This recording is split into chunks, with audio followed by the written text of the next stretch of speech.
Reference पढ़ोगे topic है, उसमें देखो लाइक दो सोर्सेस मानते हैं, 1 और S2, टू सोर्सेस। साउंड के सोर्सेस माने गए, मतलब लाइक दो स्पीकर्स मान सकते हो, और यहाँ पर कोई एक पर्सन है अगर,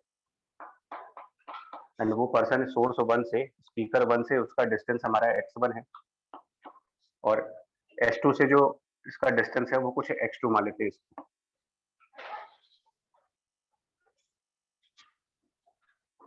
नोट कर लेते हैं, S1 S2 are two speakers, sound speakers है,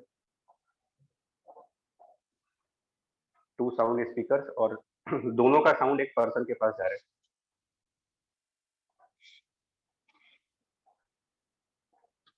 बट ये दोनों स्पीकर्स जो है वो connected by the same music system है। इसका क्या मतलब हुआ ना, होता है ना, 3-4 स्पीकर आप एक साथ लगा सकते हो, तो they are connected from the same system. That means कि जो फ्रीक्वेंसी यहाँ से निकलेगी एग्जैक्टली सेम फ्रीक्वेंसी S2 से भी निकलेगी। और टेक्निकली इसको हम देते हैं, मतलब तो वेव की लैंग्वेज में आप कहते हैं इनको कोहेरेंट सोर्सेस। कोहेरेंट सोर्सेस मतलब ऐसे सोर्सेस जो बेसिकली सेम सिस्टम से ड्राइव की जाती है। कोहेरेंट सोर्सेस जिनका प्राइमरी सोर्स सेम होगा,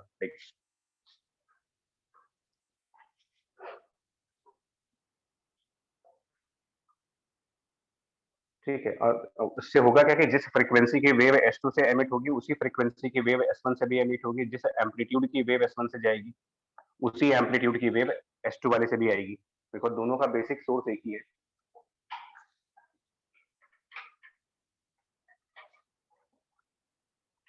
पर जो पर्सन है उसकी जो लोकेशन है, पर्सन की जो लोकेशन है वो S1 S2 से डिफरेंट है, वो एक के ज्यादा क्लोज है और एक के ज्यादा डिस्टेंस पर है। उस वजह से होगा ये कि दोनों से वेव का एमिशन तो साइमल्टेनियस होगा, मतलब यहाँ से भी वेव एमिट होगी और एग्जैक्टली सेम टाइम पर S2 से भी वेव एमिट की जाएगी। सो waves from S1 and S2 are emitted at the same time and let that time be t equal to 0. t equal to 0 define कर रहे हैं the moment when S1 emits a wave and also the source S2 emits the wave, time t equal to 0 है। और ये तभी हो सकता है जब दोनों का प्राइमरी सोर्स कॉमन रहा हो।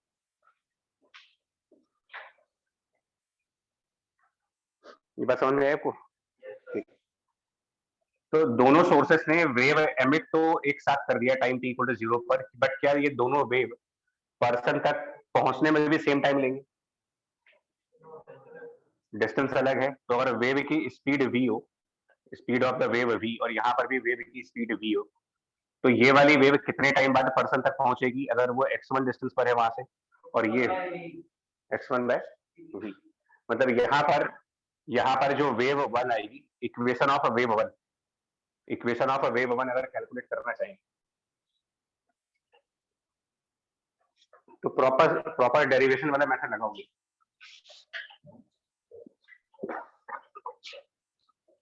अगर हम सोर्स 1 के ऑसिलेट करने की इक्वेशन कुछ ऐसे लिखें, y1 equals to amplitude a into sine omega t, source 1 के ऑसिलेट करने की इक्वेशन ये है मान लो, तो इससे x1 डिस्टेंस आगे जाने पर ऑसिलेशन की इक्वेशन जैसे हम लोगों ने डेरिवेशंस में लिखी हुई, तो ये a इंटू साइन ओमेगा, और उसमें t को एडजस्ट करते तो t minus x divided by v, x1 divided by v।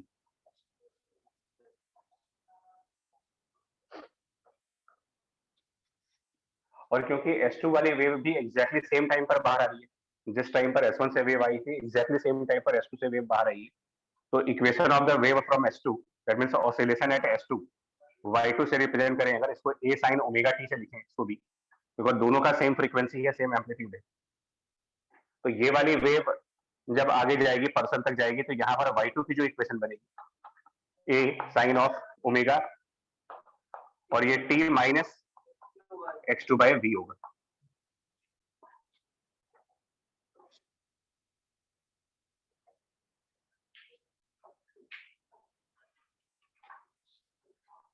No, principle of superposition क्या बोलता है कि अगर किसी भी पॉइंट पर दो वेव साइमल्टेनियसली आ जाती है, दैट मींस एक वेव S1 से आ रही है और एक वेव S2 से आ रही है, तो यहाँ पर जो रिजल्टेंट वाइब्रेशन होगी वो y1 प्लस y2, यानी कि resultant displacement y will be basically y1 plus y2 superposition principle के हिसाब से।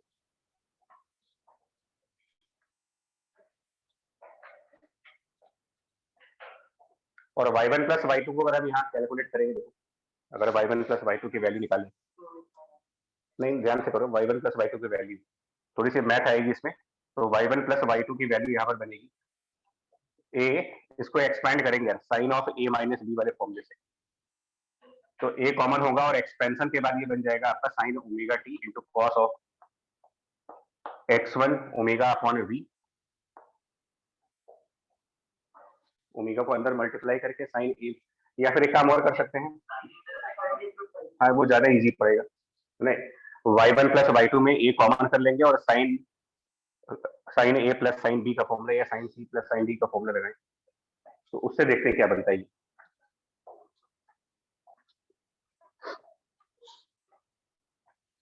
आप लोग sine a plus sine b पढ़ते हो, हम लोग साइन मतलब ये इसका फॉर्मूला उसमें कुछ भी लिखो, हम लोग sine c plus sine d के फॉर्म से पढ़ते हैं, तो ये कुछ ऐसा होता है ना, टू साइन ऑफ,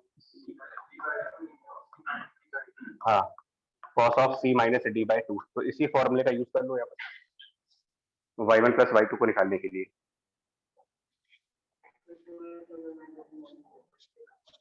तो ये कुछ ऐसा आएगा, देखो अगर हम करके दिखाएंगे ना, तो कुछ जो टर्म आएगी वो कुछ ऐसी हो जाएगी, 2a, एक टर्म आपके पास आ जाएगा यहाँ पर, हाँ हाँ एक और टर्म ये आएगा ना, 2a इंटू कॉस ऑफ, जहां तक मुझे लग रहा है 2a into cos of omega upon v times x2 minus x1, अगर मैं सही लिख रहा हूँ तो बताना, और एक टर्म इसके बाद आएगी sine of omega t minus x1 plus x2 divided by v,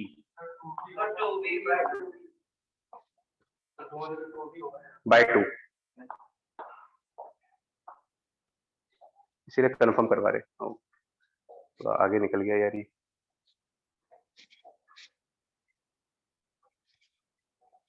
यार, ये बड़ी दिक्कत है भाई।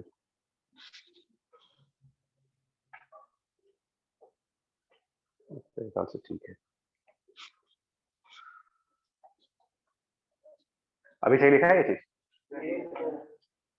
ओमेगा बाई वी को के लिख सकते हैं, तो ओमेगा बाई वी को हटा देंगे, यहाँ से के लिख देते हैं जो कि 2 पाई ओवर लैम्डा, यहाँ भी यही काम करेंगे, ओमेगा बाई वी को के लिख देंगे।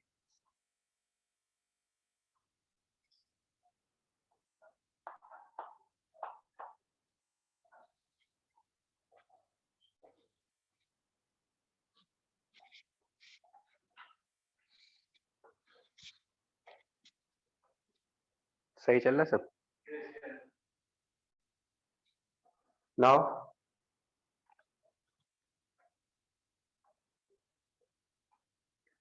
इस y की मैक्सिमम वैल्यू क्या बन सकती है for a given value of x1 and x2, for the given value of x1 x2 y की मैक्सिमम वैल्यू बताएंगे, मैक्सिमम ऑफ y नेट, मतलब नेट डिस्प्लेसमेंट की maximum value for a given value of x1 and x2, मतलब x1 x2 variables नहीं होंगे, x1 x2 आप constant कर लेते हैं, तो only variable term is time. अब बताइए क्या हो सकता है y की मैक्सिमम वैल्यू, मतलब क्या यहाँ पर ये जो पूरा टर्म देख रहे हो, क्या ये क्या वेरिएबल टर्म है या फिर ये कांस्टेंट टर्म है, इसमें कोई भी वेरिएबल क्वांटिटी नहीं है, बिकॉज अगर x1 x2 गिवन होंगे तो यहाँ पर एक कांस्टेंट वैल्यू आएगी, x1 x2 गिवन होंगे तो ये टर्म भी आपका कांस्टेंट रहेगा, सिर्फ वेरिएबल टर्म होगा आपका ये ओमेगा टी वाला। एग्रीड, इसका मतलब ये सेकंड टर्म जो है साइन के आगे वाला, ये पूरा सेकंड टर्म ही आपका वेरिएबल टर्म बचा, for a given x1 x2 ये वेरिएबल टर्म हुआ,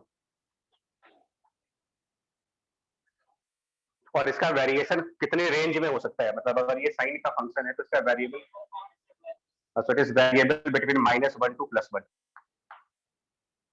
मैंने ब्रैकेट मैथ के हिसाब से नहीं लगाया है, मैथ में आप ओपन ब्रैकेट क्लोज ब्रैकेट पढ़ते हो तो वो उसके हिसाब से नहीं है, -1 भी इंक्लूडेड है और +1 भी इंक्लूडेड है।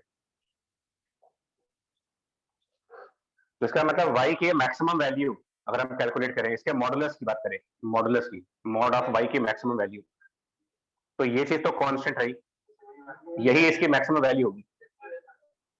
और डिस्प्लेसमेंट की मैक्सिमम वैल्यू को नाम दिया जाता है एम्पलीट्यूड, यानी इसको हम कहेंगे रिजल्टेंट एम्पलीट्यूड।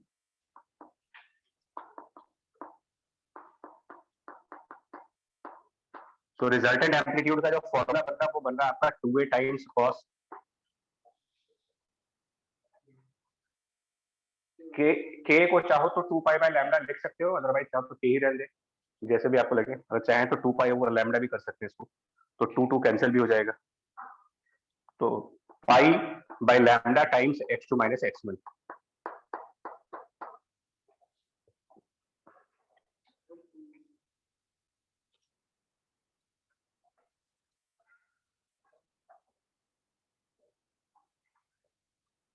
ठीक है बेटा, ये बात समझ में आई आपको?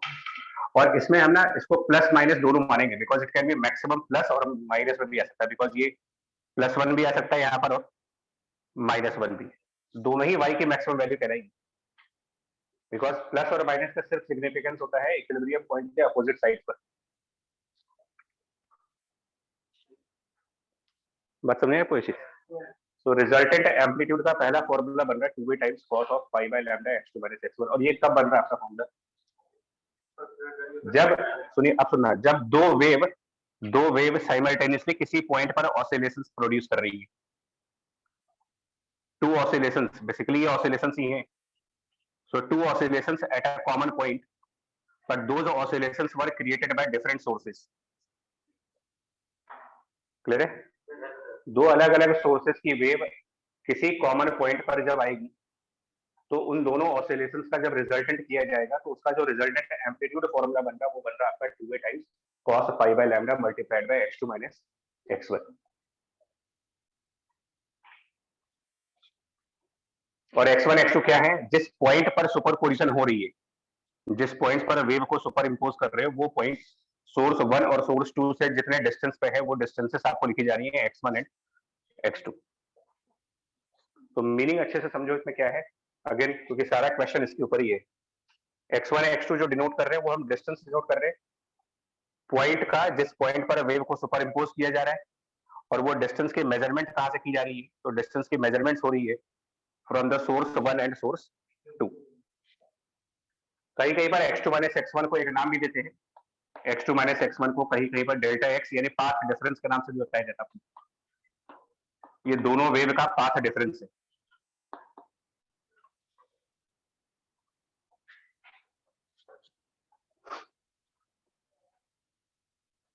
मेन स्टोरी यहाँ पर है, अगर आपको ये बात देखो, वेव इक्वेशन की डेरिवेशन समझ में आती होगा कि ये हम t minus x by D क्यों करते हैं, एक कंसेप्ट। और दूसरा सुपरपोजिशन का कंसेप्ट पता होना चाहिए कि y1 प्लस y2 से रिजल्टेंट आता है। और तीसरा ट्रिग्नोमेट्री आनी चाहिए। ठीक है? So now the resultant amplitude किस चीज पे डिपेंडेंट हुआ? देखो आपका resultant amplitude is plus minus 2a into cos pi by lambda into x2 minus x1। इसका एग्जांपल दिखाते हैं आपको, ये लिख लिया है। तो इसका एग्जांपल आप ऐसे देखोगे, फॉर एग्जांपल अगर हमारे पास दो स्पीकर्स हो, दो लाउड स्पीकर्स हैं या कोई भी नॉर्मल स्पीकर्स है, और कोई एक पर्सन है जो एक वाले स्पीकर से, इस वाले स्पीकर से सपोज दैट वो 5 मीटर के डिस्टेंस पे है और दूसरे वाले स्पीकर से उसका डिस्टेंस है वो 7 मीटर का है। और दोनों स्पीकर्स जो साउंड एमिट कर रहे हैं उसकी वेवलेंथ हाइपोथेटिकल कंसीडर कर रहे हैं। लैम्डा की वैल्यू जो ये कंसीडर कर रहे हैं वो लैम्डा की वैल्यू लेट्स से 1 मीटर की, 1 मीटर वेवलेंथ का। चलेगा ये? और जो एम्पलीट्यूड इनसे निकल रहे हैं, मतलब फर्स्ट वाले स्पीकर से जो साउंड है उसका एम्पलीट्यूड की वैल्यू 2 मिलीमीटर की है, और दूसरे वाले स्पीकर से जो एम्पलीट्यूड निकल रहा है वो भी हमारे लिए 2 मिलीमीटर का है। दोनों से 2 मिलीमीटर एम्पलीट्यूड की साउंड आ रही है, दोनों साउंड की वेवलेंथ 1 मीटर है, और पर्सन एक लाउड स्पीकर से 5 मीटर पे है, दूसरे वाले से 7 मीटर पे है। अब अगर आपसे पूछा जाए कि यहाँ पर रिजल्टेंट एम्पलीट्यूड क्या बनेगा, तो नेट एम्पलीट्यूड, हाँ इसका क्वेश्चन ये होगा कि net amplitude at this point will B plus minus 2a, plus minus को बाद में देख लेंगे, plus 2a, so 2 times amplitude by one loud speaker 2 millimetre times वो चीज कॉस वाली term cos pi by lambda 1, और दोनों से जो डिस्टेंस है उनमें डिफरेंस 5 मीटर और 7 मीटर का डिफरेंस 2, कितना वैल्यू बन जाएगा? ये इसका आंसर होगा। दैट मींस इस पर्सन के पास जो वाइब्रेशंस आएंगी या इस पर्सन के पास जो साउंड आएगा उसका एम्पलीट्यूड न तो 2 होगा न ये वाला 2 होगा। इनफैक्ट यहाँ पर जो एम्पलीट्यूड ऑफ वाइब्रेशंस होगी वो इसके हिसाब से जो भी नंबर आ रहा है, फिलहाल यहाँ पे जो नंबर आ रहा है वो 4। मान लें कोई एक दूसरा पर्सन भी इसी लाउड स्पीकर के आसपास है, कोई एक और पर्सन है यहीं पर जो यहाँ कहीं पर है, और वो इस वाले लाउड स्पीकर से 4 मीटर के डिस्टेंस पे है और दूसरे वाले लाउड स्पीकर से वो सपोज दैट 5.5 मीटर पे। तो यहाँ पर जो एम्पलीट्यूड ऑफ वाइब्रेशन होंगी, इस पॉइंट पर अगर मुझे एम्पलीट्यूड कैलकुलेट करना हो कि यहाँ पर वाइब्रेशंस कितने एम्पलीट्यूड की होंगी, तो आंसर मिल जाएगा इसका 2, amplitude 2 millimetre of one wave into cos pi by lambda 1, and now difference 4 metre और 5.5 मीटर का डिफरेंस 1.5, इसको कैलकुलेट करेगा 0। मतलब कि इस पर्सन के कानों में कोई वाइब्रेशन से नहीं जाएगी। दैट मीन्स कि इस पर्सन को कोई साउंड सुनाई नहीं देगा यहाँ पर, बिकॉज जब यहाँ पर कोई वाइब्रेशन होगी नहीं तो इसके हिसाब से कोई साउंड नहीं, 0 साउंड, साइलेंस हो गया यहाँ पर। मतलब एक वेव का साउंड और दूसरे वेव की साउंड, यानी कुल मिलाकर के इक्वेशन ये बन गई आपकी, sound plus sound becomes silence. एक तरीके से ये इक्वेशन बन रही है। बड़ी अजीबोगरीब चीज हो रही है। दो साउंड आए, इधर से भी साउंड आया, इधर से भी साउंड आया, बट दोनों का सुपर पोजिशन कुछ ऐसा हुआ, अल्टीमेटली यहाँ पर नो साउंड हो गया, कंडीशन 0। और इस फिनोमेना को नाम दिया गया है डिस्ट्रक्टिव इंटरफेरेंस, कि दोनों वेव आपस में डिस्ट्रक्टिवली इंटरफेयर कर दी।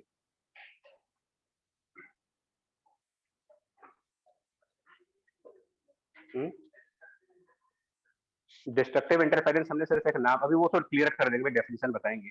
अभी आपको पहले इस फिनोमेना को समझो क्या है। मतलब ये जो टॉपिक हम पढ़ रहे हैं बेसिकली हमें क्या बताने की कोशिश की जा रही है, देखिए कि अगर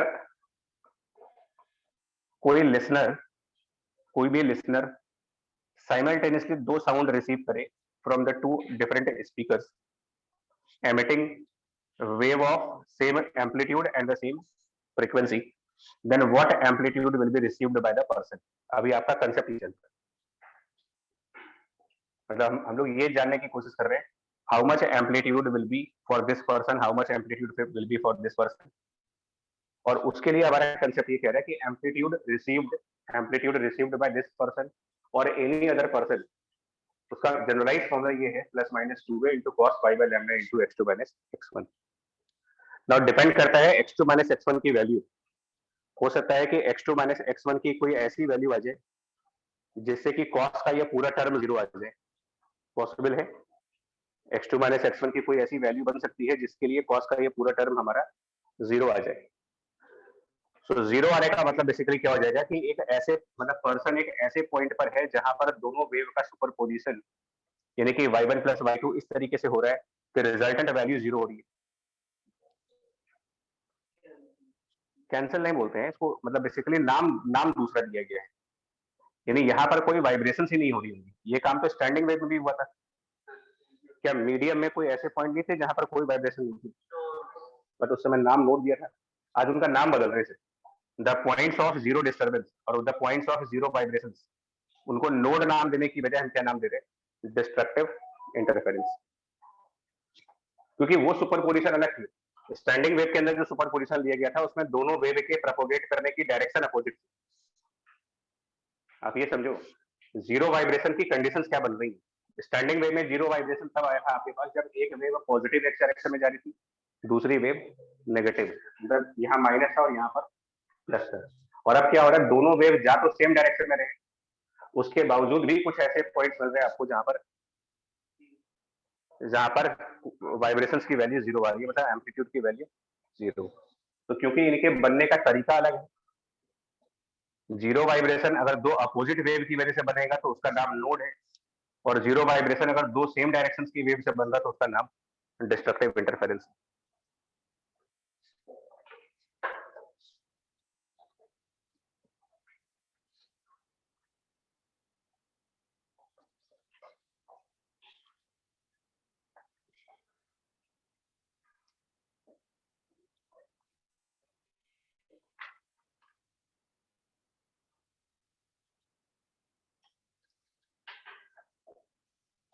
ठीक है, और बेटर तरीके से समझाते हैं।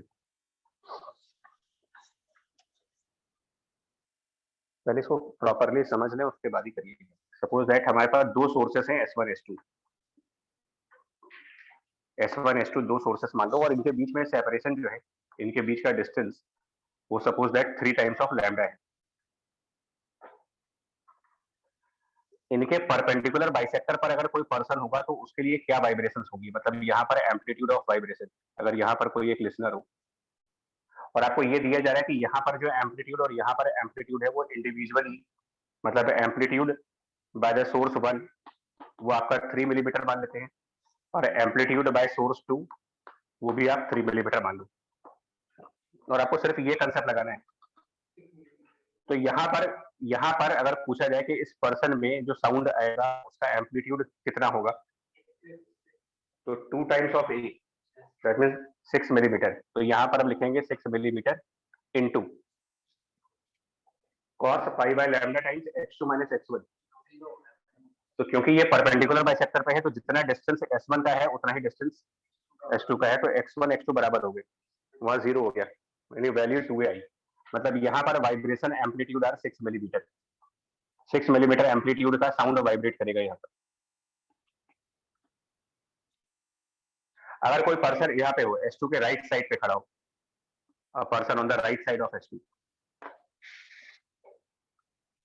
तो यहाँ पर कितना कितना ऑसिलेशन का एम्पलीट्यूड होगा इस पॉइंट पर, एम्पलीट्यूड ऑफ ऑसिलेशन। तो सेम फॉर्मूला लगा 2 टाइम्स ऑफ ए,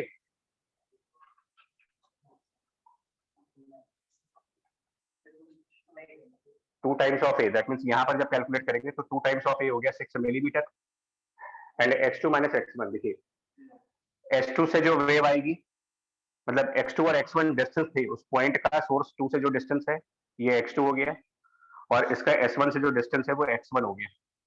तो डिफरेंस क्या बनेगा इन दोनों के बीच में, तो यहाँ पर 3 लैम्डा रखो, 3 लैम्डा अपॉन लैम्डा में लैम्डा लैम्डा कैंसिल, यहाँ पर cos 3 पाई आ जाएगा, माइनस को छोड़ दीजिए, मतलब मैग्नीट्यूड अभी भी 6 मिलीमीटर आएगा यहाँ पर। तो यहाँ पर जो साउंड ऑसिलेट करेगा उसका एम्पलीट्यूड 6 मिलीमीटर का होगा।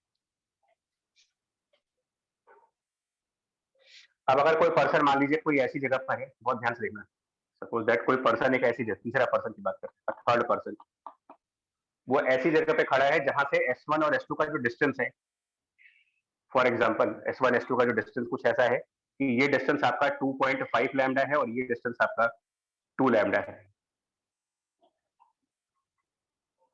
तो यहाँ पर जो एम्पलीट्यूड बनेगा इस पर्सन के लिए एम्पलीट्यूड है ना, 2.5 लैम्डा और 2 लैम्डा का डिफरेंस हुआ 0.5 लैम्डा, 0.5 लैम्डा यहाँ रखेंगे तो ये cos 90 डिग्री बन जाएगा, 0।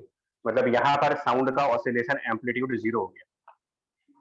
दैट मीन्स कि यहाँ पर वाइब्रेशंस नहीं होंगी कुछ भी, मतलब यहाँ के एयर मॉलिक्यूल वाइब्रेट नहीं कर पाएंगे।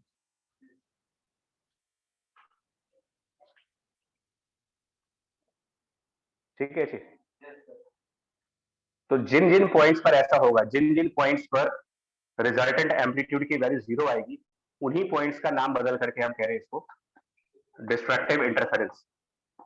एक्चुअली इंटरफेयर करने का मतलब क्या होता है, देखो आप, इंटरफेयर मतलब अगर आप वैसे नॉर्मल सेंस में बात करो, इंटरफेयर मतलब बीच में दखल अंदाजी देना आपको। तो दो वेव इंटरफेयर कर रही है, मतलब एक दूसरे के मैटर में इंटरफेयर कर रही है, ये वाली वेव इसके साथ इंटरफेयर हो रही है, ये इसके साथ, लेकिन इंटरफेरेंस ऐसा हुआ कि दोनों ने एक दूसरे को मार दिया, उसको नाम दे दिया गया डिस्ट्रक्टिव इंटरफेरेंस। और यहाँ पर जो 6 मिलीमीटर है ये कह रहा था आपका ये कंस्ट्रक्टिव इंटरफेरेंस। मैंने पहले भी लेक्चर्स में आपसे ये कहा है कि प्रिंसिपल ऑफ सुपरपोजिशन बहुत इंपॉर्टेंट स्टेटमेंट है, वो सिर्फ y1 प्लस y2 नहीं है, मतलब y1 प्लस y2 को एक्चुअल में समझना होता है। प्रिंसिपल ऑफ सुपरपोजिशन बार बार एक ही कह रहा है कि किसी भी कंडीशन में दो वेव अगर किसी पॉइंट पर है तो ऑसिलेशन की जो इक्वेशन आएगी वो दोनों वेव की इक्वेशंस को ऐड करके आएगा। ये सिंपल सा प्रिंसिपल ऑफ सुपरपोजिशन का स्टेटमेंट।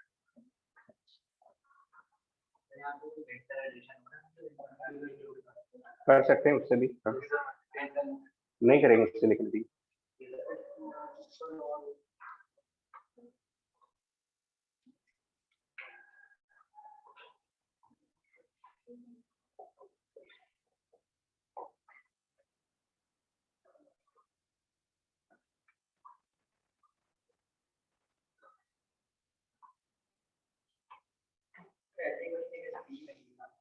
क्या चीज, क्या है उसमें, मतलब क्या पूछा है इसमें?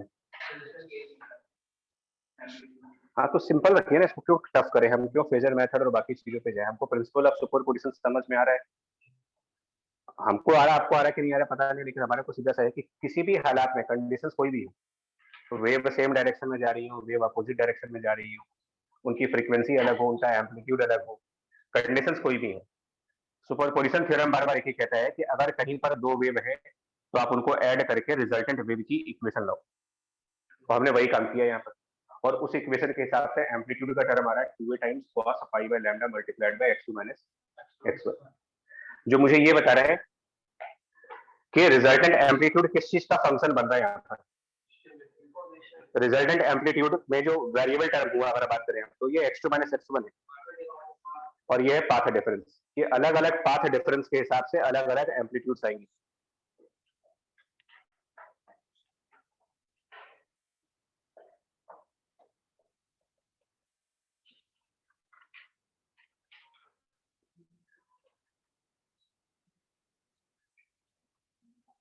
और अगर हम बात डेफिनेशन की कर रहे हैं कि कंस्ट्रक्टिव इंटरफेरेंस और डिस्ट्रक्टिव इंटरफेरेंस क्या हुआ, पहली बात तो इंटरफेरेंस कब बोलोगे आप, इंटरफेरेंस किसको बोलोगे? तो इंटरफेरेंस सुपरपोजिशन ऑफ वेव है। सुनिए, इंटरफेरेंस मतलब सुपरपोजिशन ऑफ वेव, और स्टैंडिंग वेव भी यही था,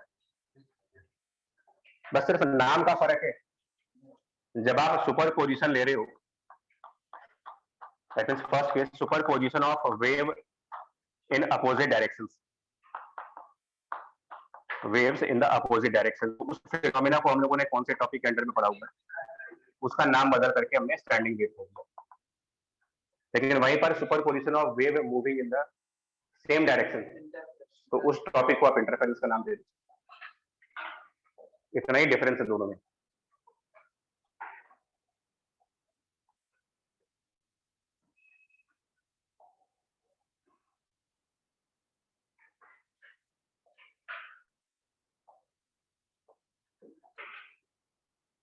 Superposition of waves traveling in opposite direction known as standing wave, and superposition of the waves traveling in the same direction known as interference.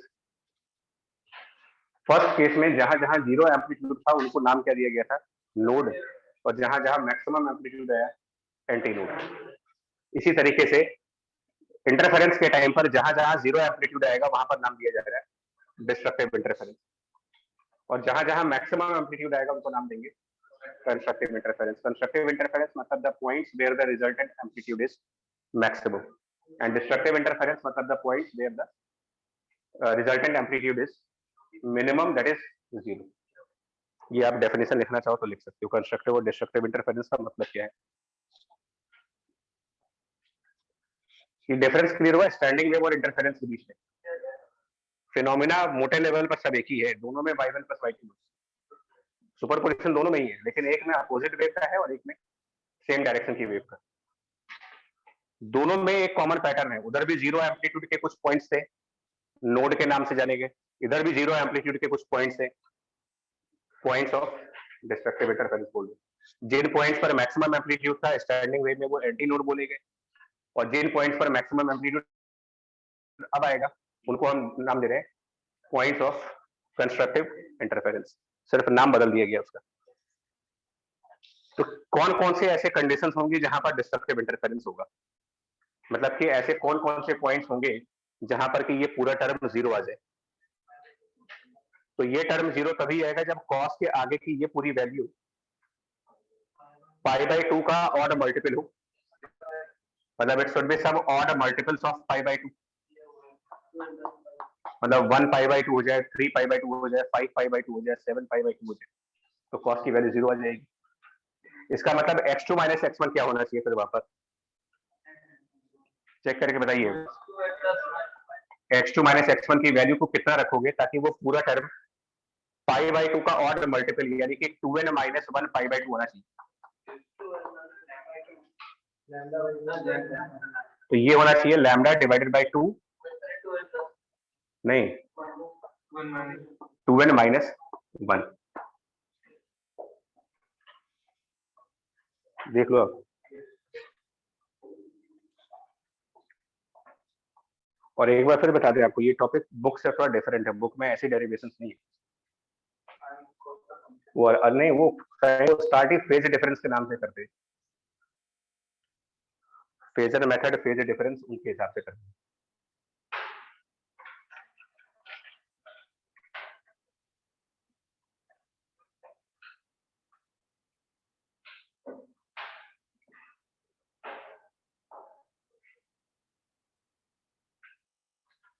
तो ये किस चीज की कंडीशन निकाली गई है?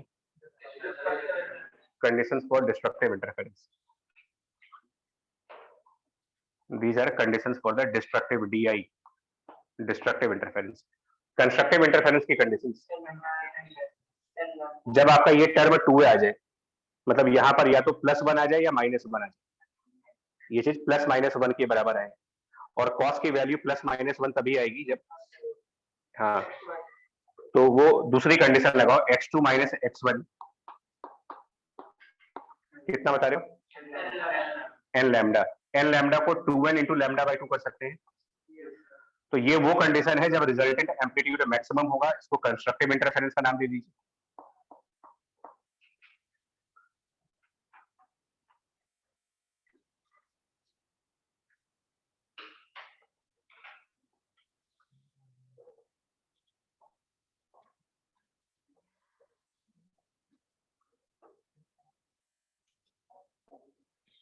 देखिए ऐसा क्यों होता है ना, मतलब कि अगर पाथ डिफरेंस लैम्डा बाई 2 का ऑड मल्टीपल हुआ, path difference some odd multiples of lambda by 2, destructive interference, मतलब दोनों वेव एक दूसरे को मार देंगी। और अगर पाथ डिफरेंस लैम्डा बाई 2 का इवन मल्टीपल हुआ, ये इवन नंबर आएगा, ये ऑड नंबर आएगा, तो अगर लैम्डा बाई 2 के ऑड मल्टीपल्स का पाथ डिफरेंस है तो डिस्ट्रक्टिव, और लैम्डा बाई 2 का इवन मल्टीपल है तो कंस्ट्रक्टिव। इसको एक और डायग्राम से समझो आप, एक और डायग्राम से समझिएगा। सपोज सोर्स 1 और इसके पीछे हमने रखा है सोर्स 2, डायग्राम को फॉलो करना है, सोर्स 1 सोर्स 2 आगे पीछे रखे गए, और हम ये फिलहाल मान के चलेंगे कि ट्रांसवर्स वेव आएंगे, समझाने के लिए, आपको समझाने के लिए इनको ट्रांसवर्स वेव की तरीके से मानेंगे। और हमने कोई पॉइंट चूज किया यहाँ पर, और ये पॉइंट S1 से सपोज 1.5 लैम्डा के डिस्टेंस पे है, और S2 से ये पॉइंट 2 लैम्डा के डिस्टेंस पे है। मतलब S1 से जो वेव आएंगी वो टोटल कितनी वेव बनाओगे आप इसके बीच में, अगर ये डिस्टेंस 1.5 लैम्डा है तो नंबर ऑफ वेव इसके बीच में कितनी आएंगी, क्योंकि एक वेव की लेंथ लैम्डा होती है।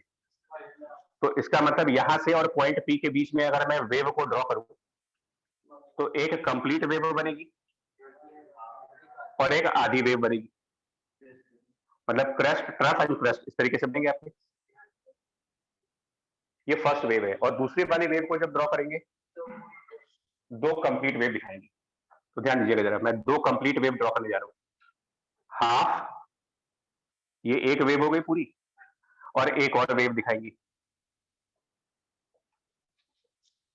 अब ऐसे में पॉइंट P पर क्या हुआ, पॉइंट P पर एक वेव का पॉजिटिव डिस्प्लेसमेंट है और उसी पॉइंट P पर दूसरे वाले वेव का नेगेटिव। प्रिंसिपल ऑफ सुपरपोजिशन के हिसाब से y1 plus y2 will be the total displacement. तो अगर एक वेव के लिए डिस्प्लेसमेंट y1 पॉजिटिव साइड पर है और दूसरे वेव के लिए डिस्प्लेसमेंट y2 नेगेटिव साइड पर है और दोनों बराबर है, तो y1 प्लस y2 जब करेंगे तो यहाँ पर टोटल डिस्प्लेसमेंट की value 0 and that is why यहाँ पर डिस्ट्रक्टिव इंटरफेरेंस होगा। और हमने डिफरेंस कितना रखा है दोनों के बीच में, S1 S2 के बीच में डिफरेंस 0.5 लैम्डा, जो कि लैम्डा बाई 2 का ऑड मल्टीपल होगा। मतलब अगर हम ट्रांसवर्स वेव के फॉर्म में देखेंगे तो होता क्या है कि अगर आप एक ऐसे पॉइंट पर हो जहां पर सोर्सेस से एक ऐसा पॉइंट जिसकी distance from the two sources कुछ इस तरीके से मैनिपुलेटेड है कि डिफरेंस की वैल्यू लैम्डा बाई 2 का कोई ऑड मल्टीपल हुआ, तो रिजल्ट ये होगा कि जब दोनों वेव उस पॉइंट पर आएंगी तो एक का क्रस्ट दूसरे वाले के ट्रफ से मैच करेगा और वो एक दूसरे को कैंसिल आउट करेंगे। लॉन्गिट्यूडनल वेव के बेस में बात करेंगे तो एक का कंप्रेशन आएगा तो दूसरे का रेरफेक्शन आ जाएगा, ओवरऑल वो कैंसिल कर जाएगा। This is destructive interference. आप कोई भी डिफरेंस लेके देख लो, आप इवन मैं अगर इसको 3 लैम्डा भी कर दूंगा तब भी यही होगा। मतलब अगर हम फिजिकल लेवल पे बात करें तो फिजिकल लेवल पर कंस्ट्रक्टिव इंटरफेरेंस का मतलब ये होता है, कंस्ट्रक्टिव इंटरफेरेंस को अगर हम ग्राफिकल लेवल पे बात करें तो it means overlapping of, sorry destructive की बात कर रहे हैं पहले, तो इसका मतलब एक तरीके से ये हुआ साउंड के केस में आप इसको ये कहोगे कि एक वेव का कंप्रेशन पार्ट आ रहा हो और दूसरे वेव का वहां पर रेरफेक्शन। और अगर हम ट्रांसवर्स वेव की बात करेंगे जो कि क्लास 12th में है, तो एक का क्रस्ट आएगा दूसरे का ट्रफ आएगा।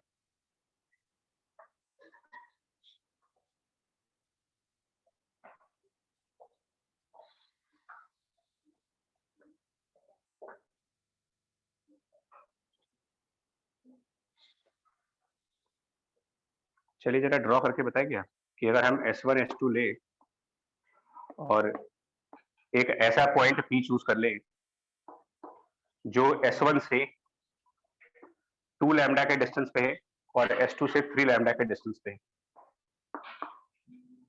नंबर ऑफ वेव अगर हम ड्रॉ करें, कितनी वेव दिखाएंगे फ्रॉम S1 सोर्स?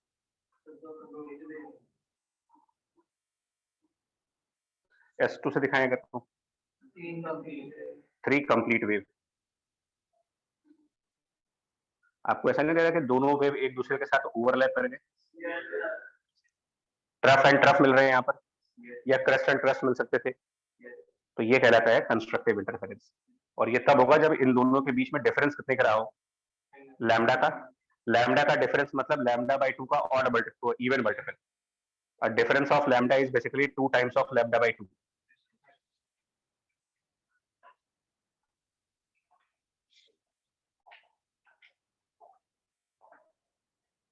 सुपरपोजिशन जिसको भी आता होगा समझ में, वो इन सारे टॉपिक्स को एक ही कंसेप्ट से कर सकता है।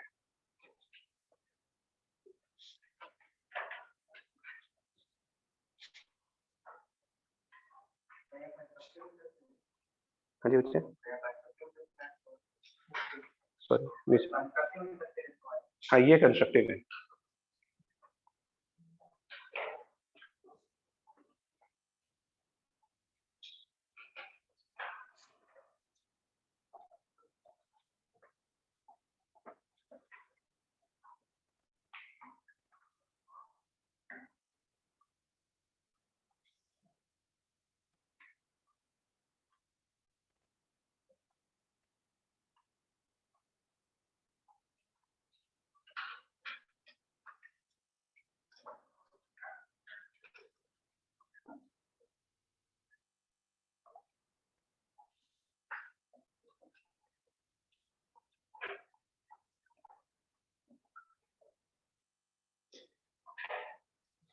सो इंटरफेरेंस, बच्चा तुम दोनों बातें बंद कर दो, फिर बता अलग अलग बिठा देंगे आपको।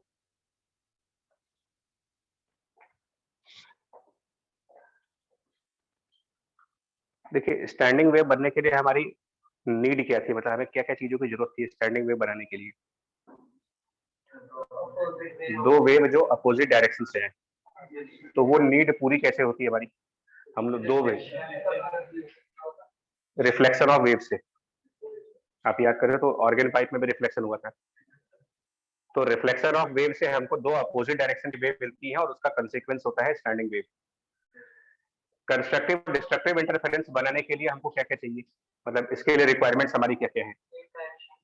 हमें दो वेव चाहिए जो सेम डायरेक्शन में जाए, लेकिन उन दोनों के सोर्सेस जो होने चाहिए वो अलग अलग होने चाहिए, मतलब उनकी प्लेसेस अलग होने, सोर्सेस अलग अलग प्लेस पे होने चाहिए, लेकिन वो दोनों सोर्सेस कोहेरेंट होने चाहिए। कोहेरेंट का मतलब हुआ कि वो दोनों सेम फ्रीक्वेंसी से बाहर आए। और ये चीज कैसे पूरी होती है कि दो सोर्सेस जो अलग अलग प्लेस पर है लेकिन सेम फ्रीक्वेंसी एमिट करें, सेम ड्राइवर से, इनका ड्राइवर कॉमन होना चाहिए। ड्राइवर का मतलब ये हुआ, अगर हम साउंड के केस में बात करें तो आप ऐसा ले सकते हो कि आपके पास कोई एक म्यूजिक सिस्टम हो और आप उससे जितने मर्जी स्पीकर चाहो उतने कनेक्ट कर दो। आप लैपटॉप सुनते हो, लैपटॉप में 2 स्पीकर 3 स्पीकर जितना लगाना चाहो लगा दो। तो अगर हमने एक म्यूजिक सिस्टम लिया और इससे 2 स्पीकर कनेक्ट कर दिए, स्पीकर 1 एंड स्पीकर 2, तो ये कोहेरेंट कहलाएंगे या नहीं कहलाएंगे भाई? क्योंकि दोनों में बेसिकली साउंड तो इस सिस्टम से ही आएगा। तो ये आपके कोहेरेंट सोर्सेस हो गए, ठीक है। और इनको सुनने वाला मान लो यहाँ कहीं पर हो, तो अब क्या होगा, यहाँ पर इससे भी वेव इसके पास जाएगी और इससे भी इसके पास एक वेव जाएगी। अब ये जो फिनोमिना बनेगा ये बनेगा आपका interference phenomena. That means two sources are created from one common music system, जिसको हम ड्राइवर का नाम देंगे। और ड्राइवर जिससे दो सोर्सेस कनेक्टेड हैं और इन दोनों की वेव किसी कॉमन पॉइंट पर जा रही है, और जिस कॉमन पॉइंट पर इनकी वेव जा रही है वो पॉइंट इन दोनों से अलग अलग डिस्टेंस पे है, और डिस्टेंस के डिफरेंस की वैल्यू बताएगी आपको। डिस्टेंस में जो डिफरेंस होगा वो बताएगा आपको कि यहाँ पर कंस्ट्रक्टिव इंटरफेरेंस बनेगा या यहाँ पर डिस्ट्रक्टिव। अगर डिस्टेंसेस का डिफरेंस λ/2 का ऑड मल्टीपल आया तो पर्सन डिस्ट्रक्टिव इंटरफेरेंस वाले पॉइंट पर है, और अगर डिफरेंस λ/2 का इवन मल्टीपल आ गया तो पर्सन कंस्ट्रक्टिव इंटरफेरेंस के पॉइंट्स पर है। ये पूरी समरी हो गई इसकी।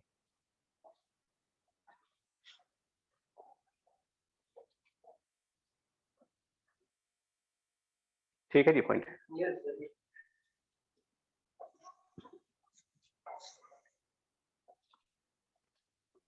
तो अब रेसिपी ध्यान रखना है। इसकी रेसिपी का मतलब होता है कि हमें बनाने के लिए क्या क्या चीजें लगेगी। दो दो वेव चाहिए आपको, सिंपल सा सोल्यूशन है, दो वेव चाहिए, एक पॉइंट चाहिए जहां पर वो दोनों क्या कर जाए, सुपर इम्पोज। बट वो दोनों वेव अपोजिट डायरेक्शन की नहीं होनी चाहिए, वो ट्रेवल करनी चाहिए सेम डायरेक्शन। अब दो wave travelling in the same direction create करने के बहुत सारे तरीके। पहला तरीका आपको बताया, आप कई सारे स्पीकर रख दो। दूसरे तरीके से क्या हो सकता है, देखिए। सेकंड तरीका बता रहा हूं आपको। स्पीकर मेरे पास एक ही है, सिंगल स्पीकर। हाँ जी, हाँ, रिफ्लेक्शन से, राइट। हमारे पास एक स्पीकर है और उस स्पीकर से हमने एक ऐसा पाथ, एक ट्यूब बनाई, एक ट्यूब कनेक्ट की, और उस ट्यूब में बीच में डाइवर्जेंस है, ट्यूब के अंदर डाइवर्जेंस है। यहाँ पर, यहाँ से मान लो एक सेमी सर्कुलर पाथ फॉरवर्ड कर दिया, तो स्पीकर सिंगल है ना, लेकिन हमारे पास एक ट्यूब है, उस ट्यूब में एक स्ट्रेट पार्ट भी है और एक सेमी सर्कुलर पार्ट भी है। और यहाँ पर मान लो कोई बंदा सुन रहा है, उसको लिसनर यहाँ पर है, तो इसको दो वेव कैसे मिलेंगी, देखो। इसको एक वेव वो मिलेगी जो इस स्पीकर से निकल करके और डायरेक्टली इस स्ट्रेट पाथ पे जाएगी, वेव नंबर 1। और इसके पास एक और वेव आएगी, यहां से निकलने वाले साउंड, कुछ साउंड वेव ऐसी भी होंगी जो इस वाले रास्ते से जाएंगी, एंड फाइनली वो उसी डायरेक्शन में आ गई। तो आपके पास दो वेव आ गई जो सेम डायरेक्शन में है, लेकिन वो एक वेव ज्यादा डिस्टेंस कवर करके पहुंच रही है और एक वेव कम डिस्टेंस पे कवर कर रही है।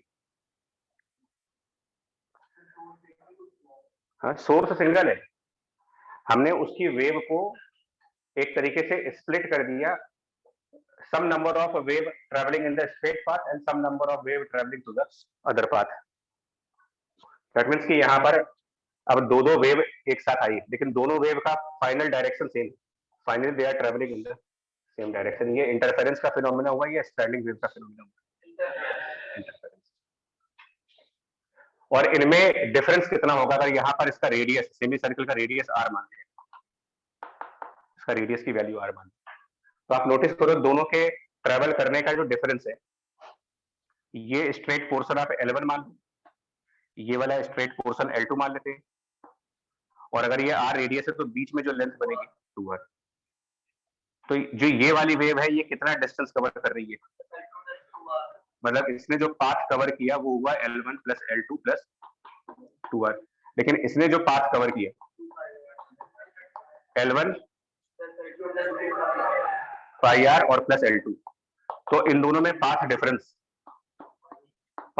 की वैल्यू वो हो जाएगी आपकी दोनों का subtraction pi minus 2 into r। अब अगर ये value which is pi minus 2 into r, अगर ये value 2n minus 1 times lambda by 2 हुई तो पर्सन को क्या सुनाई देगा फिर वहां पर? कुछ नहीं, पर्सन के लिए साइलेंस है, वहां पर कोई साउंड नहीं। बट अगर यही value 2n into lambda by 2 होती है तो उसी पर्सन के लिए, मतलब उसी पर्सन के ईयर्स में जो वाइब्रेशंस पहुंचेंगी वो एक लाउड होगा, काफी लाउड इसलिए होगा कि वहां पर इंटरफेरेंस कैसा हो रहा है, ये इसका मतलब होता है।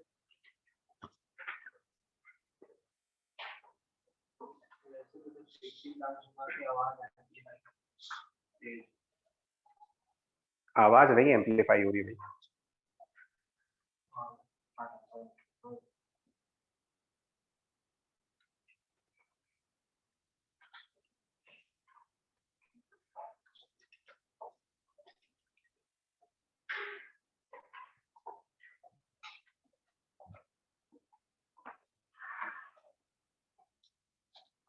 न्यूमेरिकल तभी होंगे जब इस बात को समझ लोगे। whenever two waves arrive at a common point but they are traveling in the same direction, that is the phenomena of interference. Depending upon the difference in the path, the nature of interference can be constructive or can be destructive. वो depend करेगा difference in the path lambda से किस तरीके से related.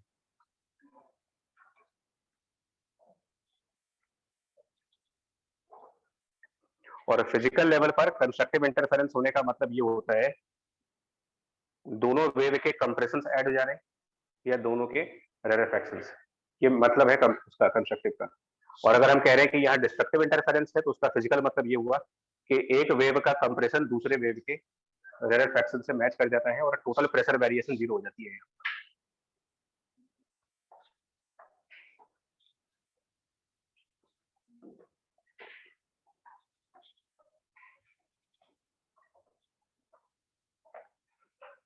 और भी तरीके हैं इस तरीके से आने के। वो तरीके ये हो सकते हैं, लाइक हमारे पास अगेन एक single speaker, loud speaker, person यहाँ कहीं पर है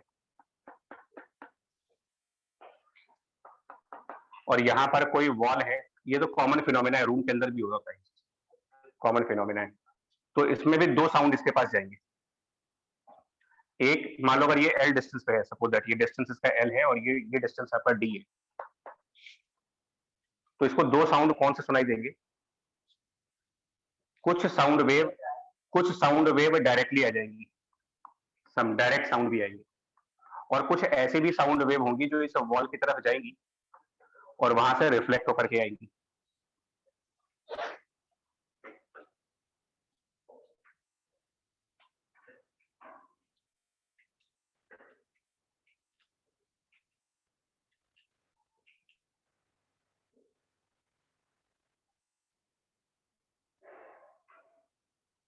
तो कुछ आपके रिफ्लेक्टेड वेव होंगे।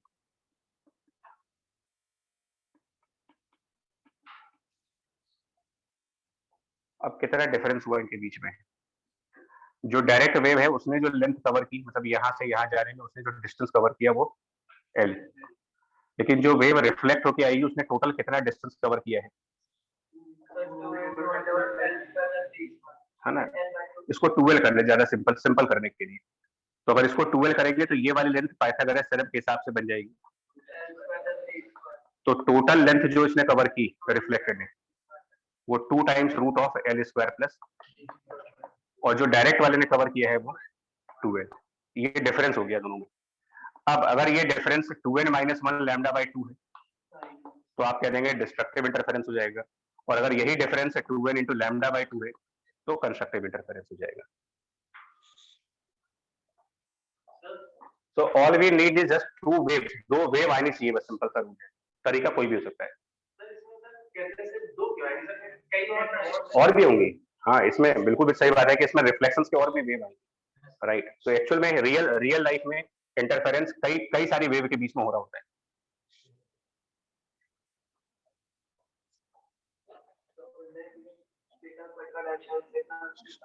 देखिए, इन इंटरफेरेंसेस की वजह से कहीं कहीं पर ऐसे भी पॉइंट्स होंगे जहां पर साउंड जीरो होगा, साइलेंस होता है, और ये जो ऑडिटोरियम वगैरह बनाए जाते हैं उनमें इन बातों का ध्यान रखा जाता है कि आप कहीं भी रैंडमली स्पीकर नहीं रख सकते, और उनकी वॉल्स आप रैंडम तरीके से भी नहीं बना सकते, वरना ऑडिटोरियम में कुछ जगहों पर साउंड आएगा, कुछ जगहों पर साउंड नहीं आएंगे। इंटरफेरेंस का बेस्ट केस होता है वो। बड़े ऑडिटोरियम में एक स्पीकर तो होता नहीं है, बड़े बड़े हजार की गैदरिंग हो रही होती है, उसमें आप नोटिस करो कितने जाने कितने स्पीकर होते हैं, तो आपके कानों में जो साउंड आ रहा है वो कौन से स्पीकर से आ रहा है, उसमें से सब मिला के आ रहा है, तो यानी आप वहां इंटरफेरेंस को एक्सपीरियंस कर रहे हैं। और ऑडिटोरियम में कोई ऐसा बंदा नहीं होगा जिसको ये कह दे कि मेरे पास साउंड नहीं आ रहा, यानी उन वहां पर इस तरीके से डिजाइन किया जाता है कि डिस्ट्रक्टिव इंटरफेरेंस का कोई कंडीशन ना बने वहां पर। बट वो काफी कॉम्प्लेक्स फिनोमिना है, क्योंकि वहां पर इंटरफेरेंस सिर्फ 2 वेव का नहीं है, न जाने कितनी वेव इंटरफेयर कर रही है वहां पर।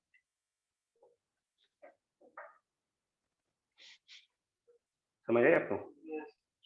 तो मेथड्स ऑफ क्रिएटिंग 2 वेव्स क्या क्या हैं? देखो, methods of creating 2 wave, one is by reflection, second is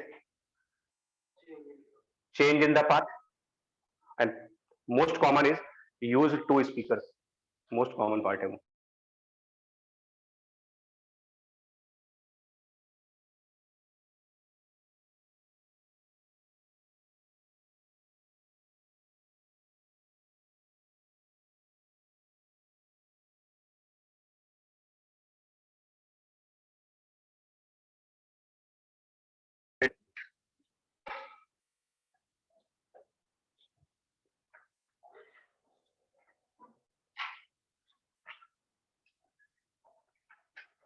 और स्टार्टिंग में जो काम किया था ना कि ये सब आया कहाँ से, वो डेरिवेशन था, आपकी वेव इक्वेशंस को ऐड करके ट्रिग्नोमेट्री से डिराइव किया गया।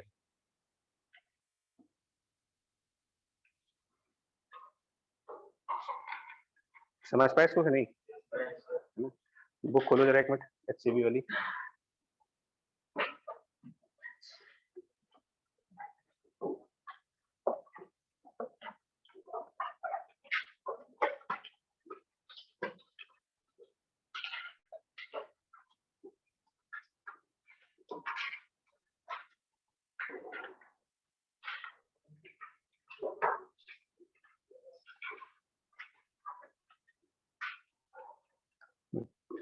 क्वेश्चन 26 पढ़िए जल्दी से, क्वेश्चन नंबर 26, साउंड वाले चैप्टर से 26 क्वेश्चन।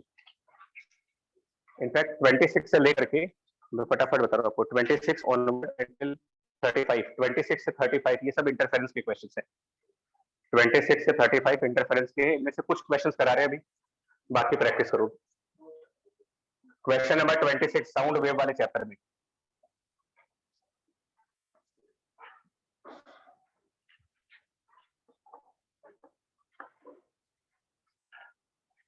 तो इसमें आप रीड कर ले, ठीक है।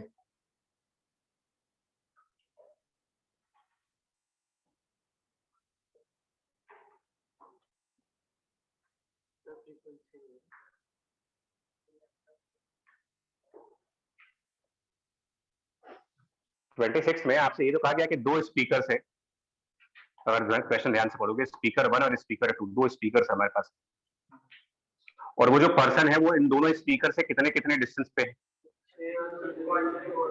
हाँ, तो पर्सन का स्पीकर 1 से जो डिस्टेंस दिया जा रहा है वो 6 मीटर का, और स्पीकर 2 से जो डिस्टेंस दे रहे हो आप 6.4 मीटर का, यानी पाथ डिफरेंस कितना हो गया? तो 0.4 मीटर का पाथ डिफरेंस, ये आपका x2 माइनस x1 हुआ, पाथ डिफरेंस की वैल्यू। ठीक है, और स्पीड ऑफ साउंड दिया होगा 320। अब सुनना, 320 is the speed of sound and frequency, because speed upon frequency is wavelength, but frequency की एक रेंज दी गई है। तो जब मिनिमम फ्रीक्वेंसी रखोगे तो मैक्सिमम वेवलेंथ आ जाएगी, और मैक्सिमम फ्रीक्वेंसी रखोगे तो वो रेंज क्या आ रही है, देखो आप, रेंज ऑफ लैम्डा निकालने आएगा, मतलब ये क्या आएगा, मिनिमम कितना आएगा और मैक्सिमम कितना आएगा, देखो जरा बता, 320 अपॉन करके देखो, जो फ्रीक्वेंसी की मिनिमम मैक्सिमम वैल्यू दी गई है,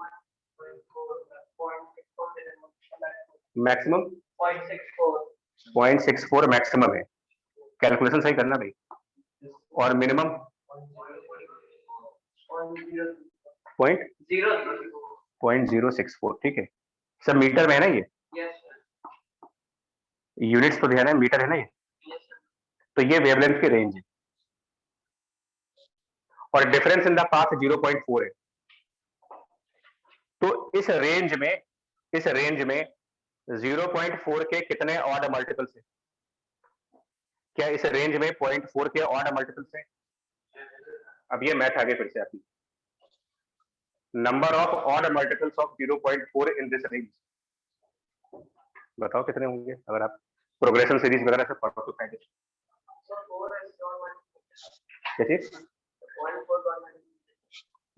मतलब 0.4 का ऑर्डर मल्टीपल कोई भी नहीं है इसमें, अरे ये रेंज है भाई, इसके अंदर सारी वैल्यूज होंगी, आप आखिरी का 4 क्यों नहीं, ये तो मिनिमम मैक्सिमम वैल्यूज है ना, इनके बीच में कोई 0.63 भी होगा, 0.62 भी होगा, 0.61 भी होगा, ये रेंज है। तो अब आप बताओ इस रेंज में मैथ लगाओ अपनी, कौन सा 0.4 इनके बीच में आएगा, और कोई नहीं आएगा भाई। 0.4 के ऑड मल्टीपल्स का टेबल बनाओ ना यार, आपको अपने आप मालूम चल जाएगा ऑड मल्टीपल्स, अगर मैं बनाऊं 0.4,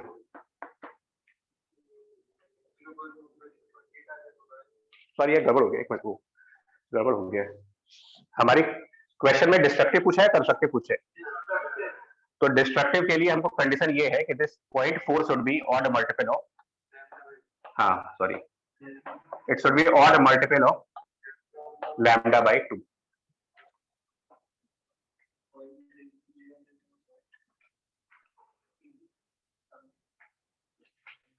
ठीक है, मतलब ये होना चाहिए, सुनिए, 0.4 should be 2n - 1 times lambda by 2, लैम्डा को रखेंगे स्पीड अपॉन फ्रीक्वेंसी, यानी कि 320 divided by frequency, 2 times of F,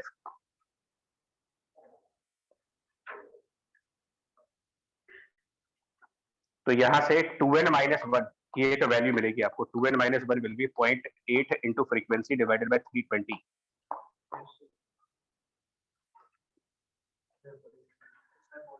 तो f की जो सबसे मिनिमम वैल्यू है वो रख करके n निकालो कितना आ रहा है, f की सबसे मिनिमम वैल्यू रख करके n की वैल्यू, और f की सबसे मैक्सिमम वैल्यू पुट करके n की वैल्यू,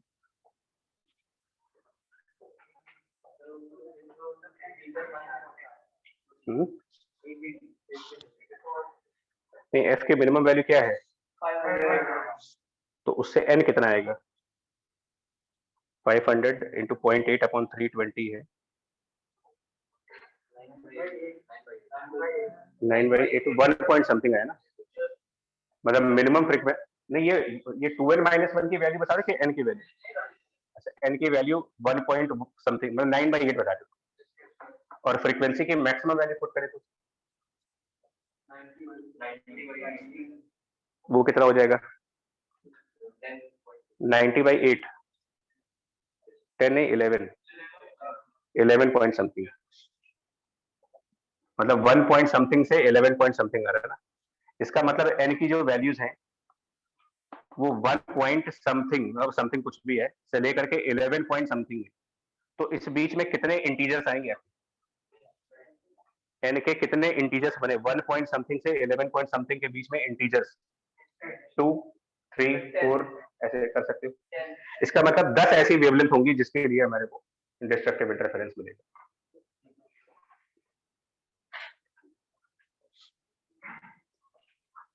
वो पूछा, वेवलेंथ पूछी है या नंबर पूछा है? सर एन की वैल्यू 1.125 आ रही है। अच्छा एक मिनट, किसी ने बताया 1.125 आ रही है ना, और दूसरी वैल्यू अभी आप 90/8 कह रहे थे। 6.3 कैलकुलेशन नहीं सुधरेगी तुम लोग की।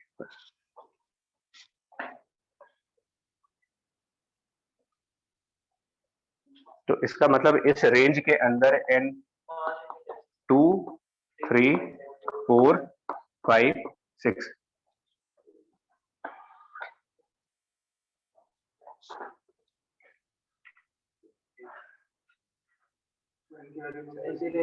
अब उन्होंने कहा कि व्हाट आर द फ्रीक्वेंसीज, तो यहाँ पर n की वैल्यू रखते जाओ, एक बार 2 रखो तो वो फ्रीक्वेंसी आ जाएगी, फिर 3 रखो फिर फ्रीक्वेंसी आ जाएगी, 4 रखोगे फिर फ्रीक्वेंसी आ जाएगी, मतलब 5 आंसर्स आएंगे, 2 3 4 5 6 रख के, n equal to 2, n equal to 3 4 5 6 correspondingly f।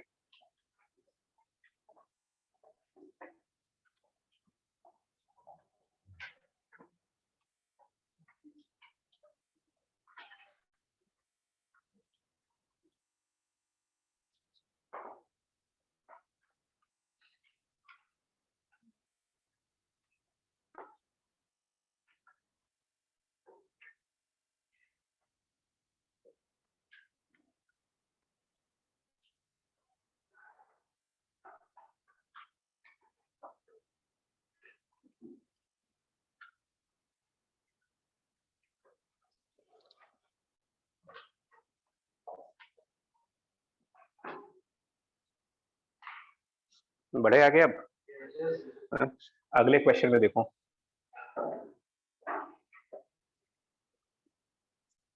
Twenty seven पे, उसमें यहाँ कहीं पर सोर्स है, आगे कहीं डिटेक्टर है, और उसके आगे कुछ और भी है। कार्डबोर्ड किस लिए है? रिफ्लेक्शन के लिए। सोर्स और कार्डबोर्ड के बीच में डिटेक्टर है। हाँ, यहाँ पर इंटरफेरेंस का केस है या स्टैंडिंग वेव का केस है? कैसे मालूम चल रहा है? और देखिए कितना बेवकूफ बना रहे हैं, इसके जस्ट ऊपर इंटरफेरेंस का पूछा है, और यहाँ पर ब्लफ करने के लिए, क्योंकि जो डिटेक्टर होगा उसको एक वेव आपको यहाँ से मिलेगी, फर्स्ट वेव, लेकिन दूसरी वेव जो होगी वो कार्डबोर्ड से रिफ्लेक्ट होकर तब आएगी इसके पास। तो ये दोनों वेव सेम डायरेक्शन की है या अपोजिट डायरेक्शन? राइट, तो ये स्टैंडिंग वेव का होगा, दैट मींस इस केस में नोड और एंटी नोड्स बन रहे होंगे। ठीक है, ये बात समझ आई आपको? अब इन्होंने पूछा क्या इसमें, कार्डबोर्ड को भी डिटेक्टर को।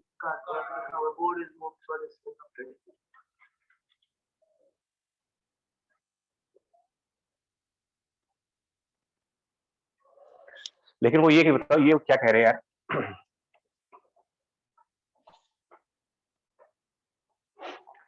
अभी यहाँ पर डिटेक्टर मैक्सिमम साउंड लिसन कर रहा है या फिर मिनिमम साउंड? लिखा है ना क्वेश्चन में कि जब बोर्ड को 20 सेंटीमीटर मूव किया है तो मैक्सिमम, यानी कि फिलहाल तो यहाँ मैक्सिमम साउंड है, और अगर मैक्सिमम साउंड है तो इसका मतलब यहाँ एंटी नोड बन रहा है या नोड बन रहा है, यानी कि डिटेक्टर एंटी नोड पे है।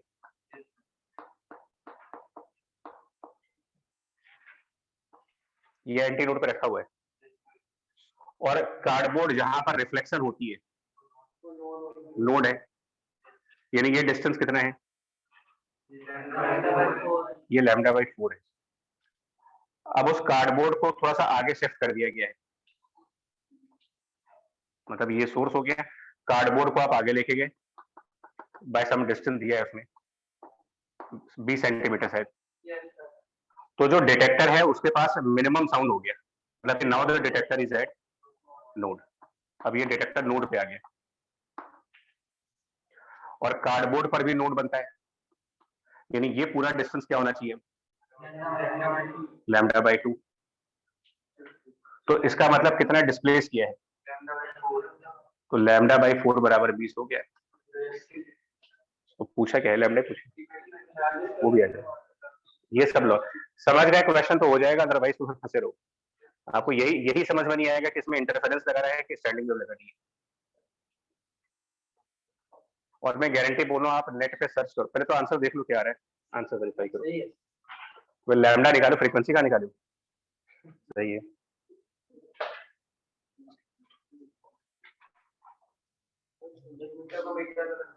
तो करो ना, कौन करेगा भाई।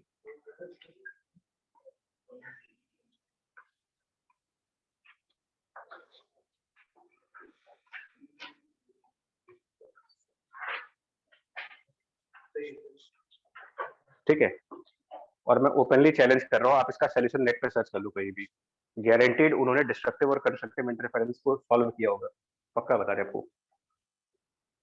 सोल्यूशन जो अवेलेबल है वो इंटरफेरेंस के लॉजिक से, क्योंकि आंसर वहां से भी आता है, बट लॉजिकली पूरा गलत है।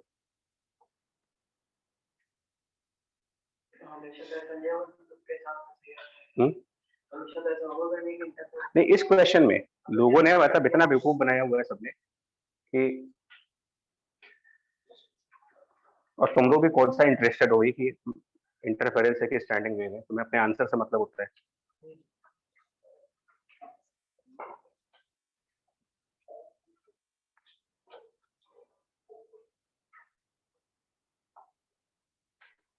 क्वेश्चन 30 पे आई, 30 पे, 30 30th क्वेश्चन।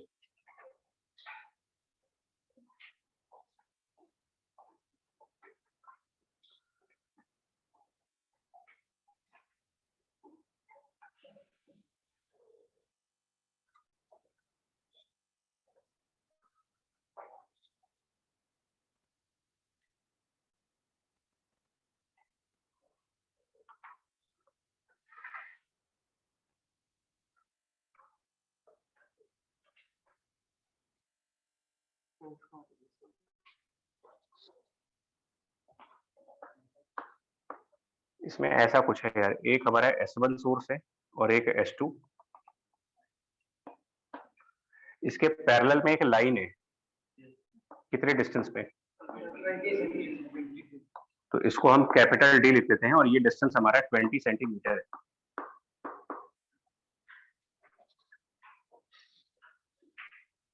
बाकी इनकी सब कैरेक्टर दिए होंगे, फ्रीक्वेंसी वगैरह सब, लैम्डा दिया होगा ये तो, ठीक है, लैम्डा गिवन है ना, और इनके बीच का डिस्टेंस भी दिया होगा,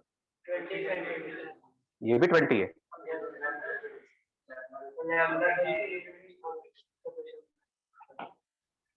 मतलब स्मॉल डी भी 20, लैम्डा भी 20, बहुत बढ़िया, फिर सब 20 है। और डिटेक्टर कहाँ पर मूव कर रहा है इसमें, तो वो कह रहे हैं कि, और पूछा क्या है,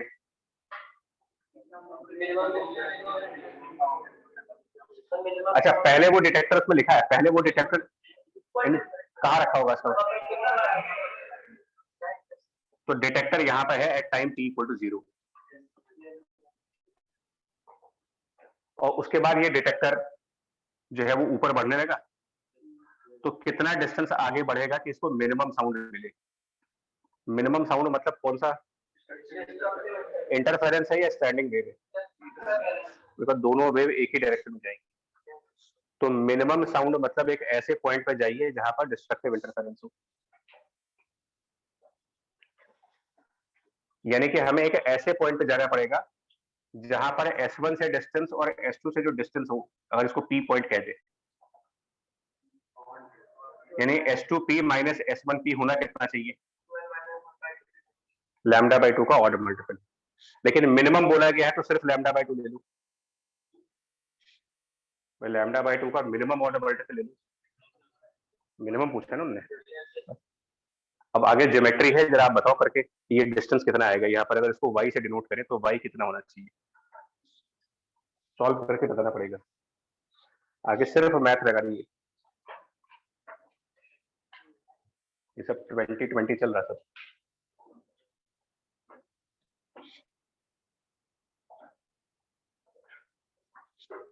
ये हॉरिजॉन्टल लाइन नहीं है, ध्यान देना, ये ऐसा रैंडमली ड्रॉ की, जल्दीबाजी में इसको हॉरिजॉन्टल ना मान लेना। सही करते हो अपना, तुम में से कुछ पगलेट भी हैं, तुम लोग मान भी लोगे इसको ऐसे ही।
ये लेंथ आ जाएगी उसी तरीके से। कितना आएगा ये वाला?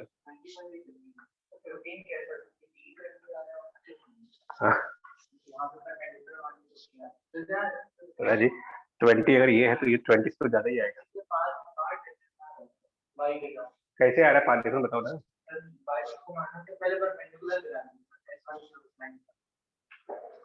S1 से इस लाइन पर एक परपेंडिकुलर, चलो उससे क्या होगा? मान लो गिराया परपेंडिकुलर से, लो भाई M नाम दे देते हैं। तो NP हमारा अगर y है पूरा चीज, हाँ तो NP हमारा y माइनस 10 होगा। हाँ ये 20 है तो ये आधा 10 होगा, ठीक है, ये y माइनस 10 होगा।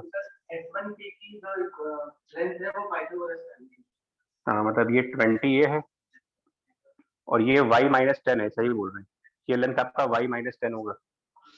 तो पाइथागोरस से ये 400 प्लस y माइनस 10 का स्क्वायर, और ऐसे ही इसमें भी जब पाइथागोरस लगाओगे, अब इसको छोड़ दो, लोगों को सोचने दो, हाँ वो अपने आप दिमाग लगाओ कैसे बनेगा, क्योंकि मैथ थोड़ी पढ़ाएंगे।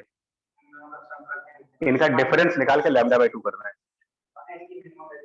हाँ लेकिन ध्यान देना यहाँ सब सेंटीमीटर लगा है, तो तुम लैम्डा भी सेंटीमीटर में रखना, वरना यूनिट्स का प्रॉब्लम आएगा। मैं फिर बोला फिजिक्स का कोई कंसेप्ट नहीं चला इसमें, हल्का सा एक लाइन का कंसेप्ट है, तुमको जो प्रॉब्लम होगी वो मैथ्स की वजह से होगी यहाँ पर।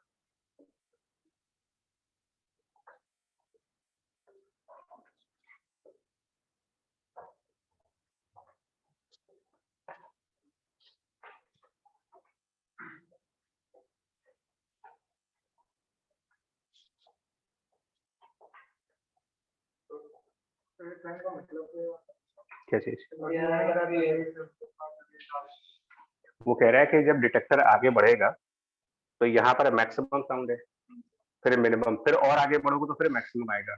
मतलब किसी और पॉइंट पर ये डिफरेंस लैम्डा बाई 2 का इवन मल्टीपल आ जाएगा, तो फिर कंस्ट्रक्टिव इंटरफेरेंस हो जाएगी। और आगे बढ़ेंगे तो किसी और पॉइंट पर ये डिफरेंस लैम्डा बाई 2 का फिर से ऑर्डर मल्टीपल बन जाएगा, फिर डिस्ट्रक्टिव हो जाएगी, ऑल्टरनेट चलेगा। जैसे नोड और एंटी नोड ऑल्टरनेट आते हैं, वैसे ही मैक कंस्ट्रक्टिव डिस्ट्रक्टिव भी आपको ऑल्टरनेट मिलेंगे।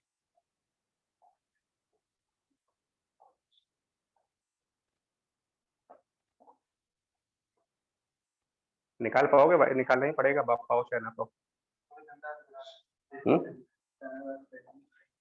नहीं मजाक नहीं कर रहे, आप एग्जाम के पॉइंट के बारे में सोचा करो। अभी आपको सब हो सकता है आसान लगे, लेकिन इनका सब्ट्रैक्शन करके लैम्डा बाई 2 रखना और फिर स्क्वायर रूट हटा करके वाई को सॉल्व करना। हाँ तो फिर ये भी बोला ना, एग्जाम हॉल के हिसाब से सोचो।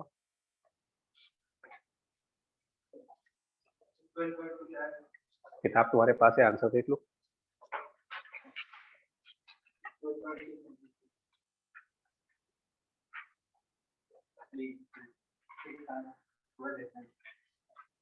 तो और क्वेश्चंस हैं 35 तक हैं, इसमें सर्किल वाला क्वेश्चन बहुत अच्छा है, ये वाला जो सर्किल वाला डायग्राम है ना, बहुत बढ़िया, इसमें इसमें अच्छी खासी मैथ रहती है।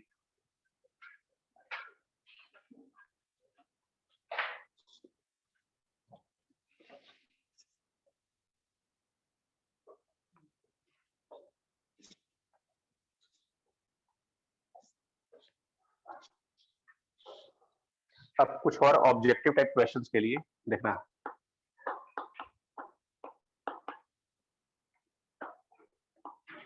इंटरफेरेंस एंड एनर्जी का कंसेप्ट बहुत केयरफुली देखिएगा इस टॉपिक पर।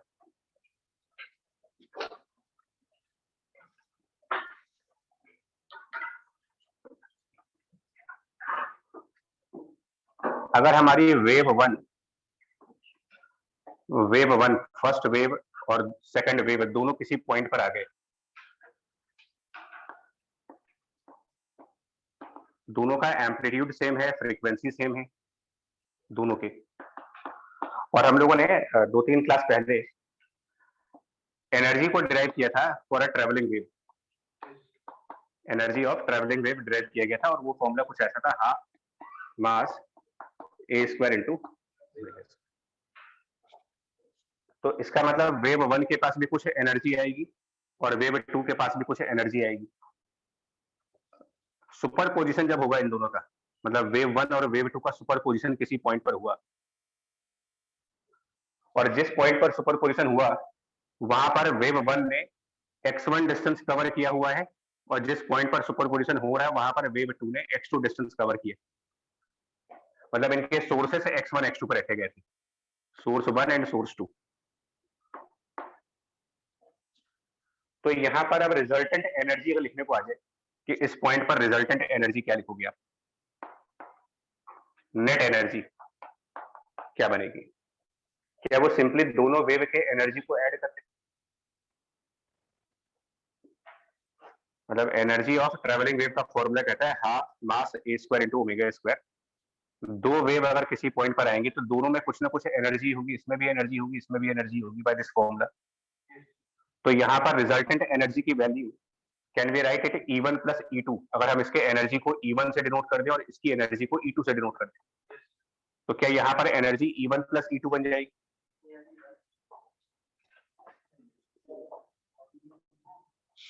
जबकि ये इक्वेशन कहती है कि energy proportional to square of amplitude है। तो क्या, हाँ ये खतरनाक पॉइंट है भाई, ये भी आप समझ ही नहीं तो इंटरफेरेंस वगैरह को। क्या इस पॉइंट पर रिजल्टेंट एम्पलीट्यूड, नोटिस करना, रिजल्टेंट एम्पलीट्यूड की जो वैल्यू बन रही थी यहाँ पर, क्या ये 2 आई? अभी थोड़ी देर पहले डेरिवेशन किया था तुमने। क्या आप इसके एम्पलीट्यूड और इसके एम्पलीट्यूड को डायरेक्टली ऐड करके यहाँ पर रिजल्टेंट एम्पलीट्यूड निकालो? यह इसका formula 2a into cos pi by lambda times x2 minus x1 था, यानी डेल्टा एक्स कहते हैं उसको। डेल्टा एक्स मतलब x2 माइनस x1 किया गया डायरेक्ट। तो जब रिजल्टेंट एम्पलीट्यूड को आपने अलग अलग ऐड नहीं किया और एम्पलीट्यूड की स्क्वायर पर एनर्जी, तो energy of resultant wave, resultant लिखने में टाइम लगता है, नेट वेव लिख देते, net energy, you can not write it energy of the wave one plus energy of the wave two, ये गलत अप्रोच है। सही अप्रोच क्या होगी? That net energy at that point will be half mass in place of square of amplitude we will write the square of resultant amplitude, half mass net energy, because यहाँ पर आपको फिर net amplitude निकालो और net amplitude का square into omega square. But net amplitude 2a तो आ नहीं रहा, a प्लस a करके तो आ नहीं रहा, वो कुछ और ही आया उसका आंसर। तो इस हिसाब से हमारा नेट एनर्जी बनेगा हाफ मास नेट एम्पलीट्यूड का स्क्वायर, यानी इस फैक्टर का square, 4a square cos square pi over lambda into delta x और into omega square.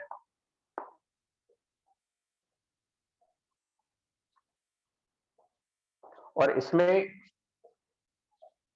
Half into mass into ए स्क्वायर और इंटू ओमेगा स्क्वायर, ये पूरा टर्म, ये एक सिंगल वेव की एनर्जी है ना। तो रिलेशन क्या बना आपका रिजल्टेंट एनर्जी में और सिंगल वेव की एनर्जी में? Net energy is equal to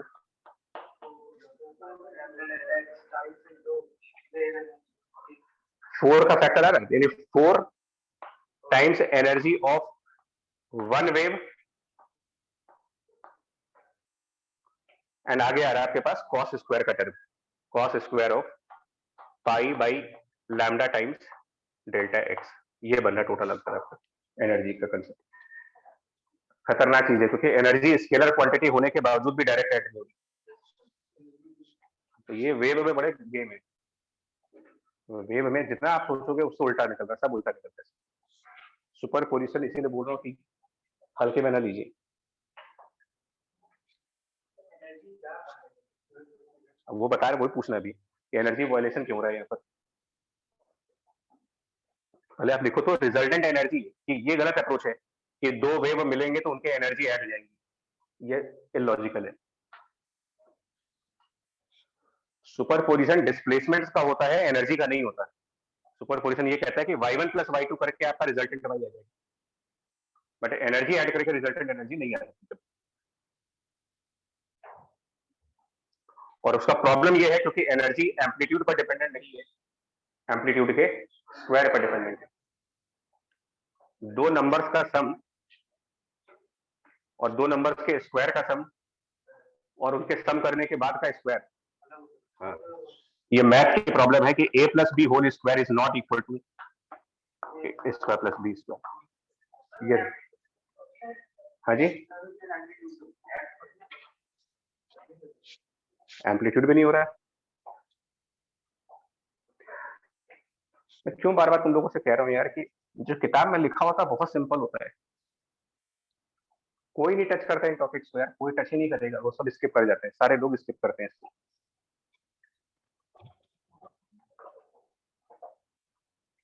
net energy समझ में आई? तो ऐसा लगता है कि यार एनर्जी का वायलेशन चल रहा है यहाँ पर। रिलेशन लिख लिया आपने कि नहीं भी? यानी दो वेव के सुपरपोजिशन के बाद जो नेट एनर्जी है that is 4 times energy carried by one wave times cos square pi by lambda into delta x. यानी नेट एनर्जी इस बात पर डिपेंड करता है कि जहां पर सुपरपोजिशन हो रहा है, यानी जहां पर इंटरफेरेंस हो रही है, वहां पर डिफरेंस क्या है दोनों के पाथ में। नेट एनर्जी इस बात पर डिपेंड कर रहा है, डिफरेंस इन पाथ के ऊपर।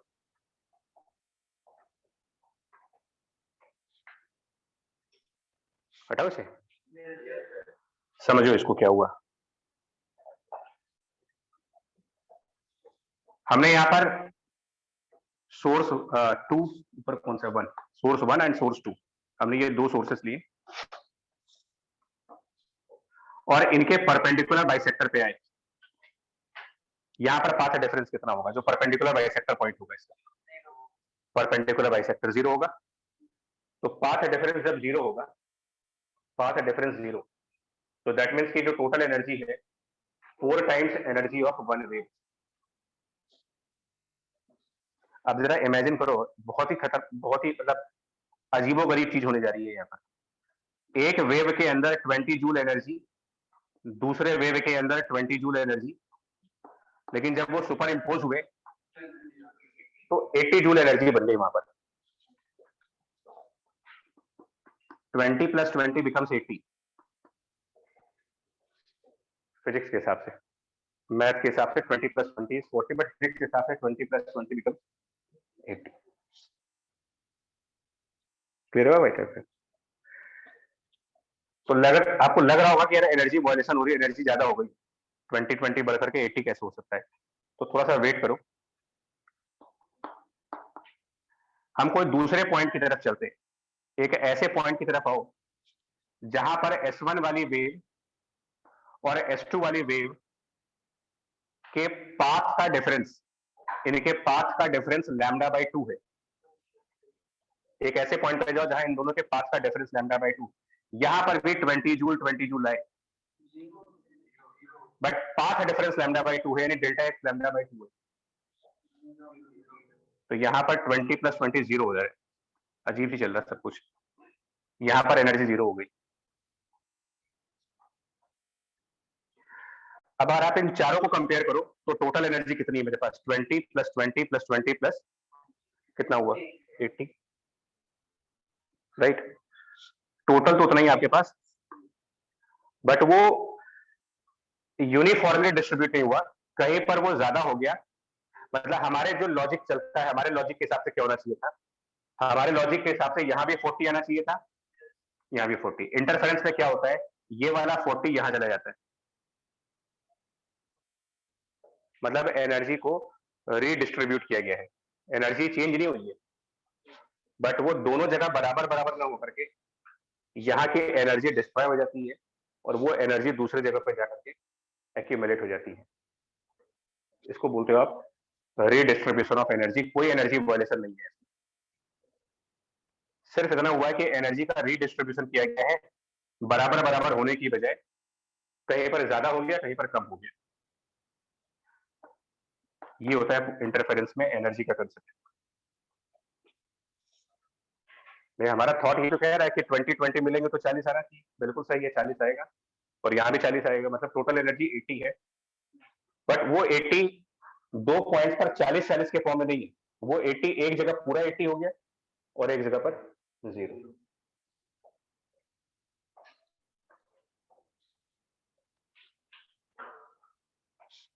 क्लियर हुआ?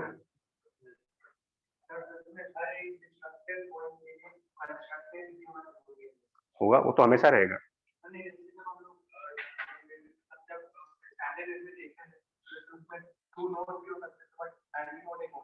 हाँ ठीक है,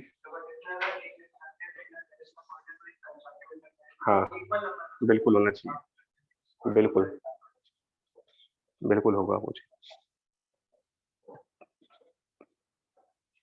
मतलब नोड है तो एंटी नोड, सॉरी डिस्ट्रक्टिव है तो साथ में कंस्ट्रक्टिव है, मतलब बिकॉज हम क्या कर रहे हैं ना, एक और फिजिकल मीनिंग हो रहा है।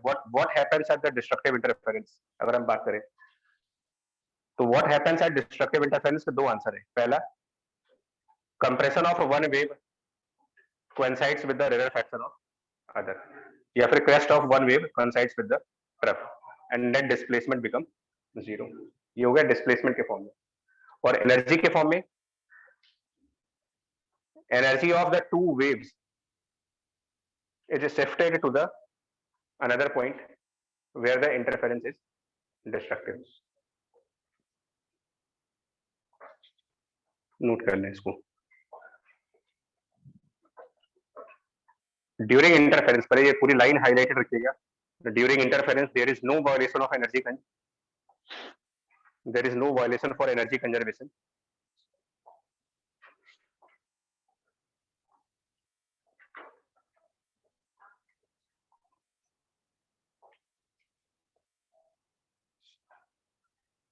but energy is redistributed, energy is redistributed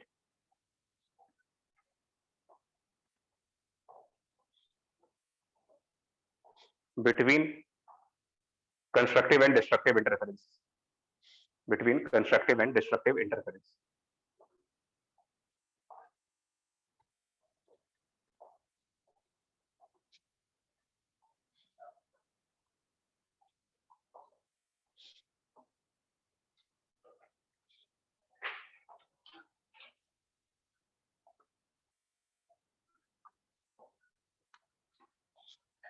और एनर्जी का अगर ये फॉर्मूला है तो आप इंटेंसिटी का भी सिमिलर फॉर्मूला बोल सकते हो, that resultant intensity will B 4 times intensity by the each wave and cos square of pi over lambda into delta x।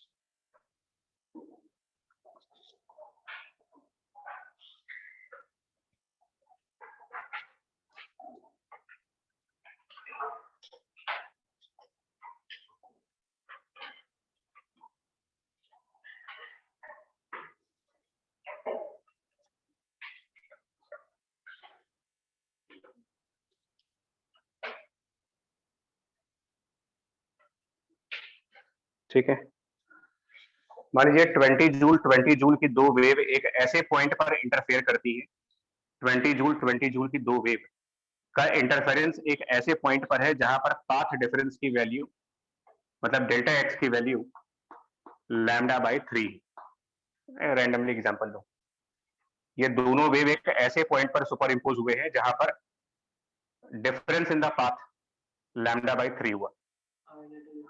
तो 20 जूल की दो वेव है, सुपर पोजिशन हो रहा है, वहां पर पाथ डिफरेंस λ/3 है।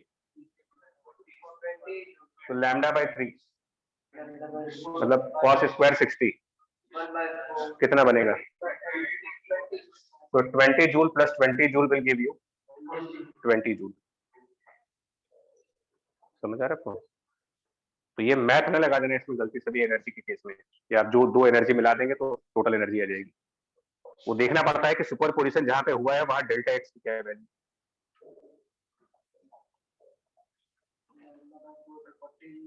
अलग अलग, हाँ, तो वो तो डिपेंड करता है ना इसके ऊपर।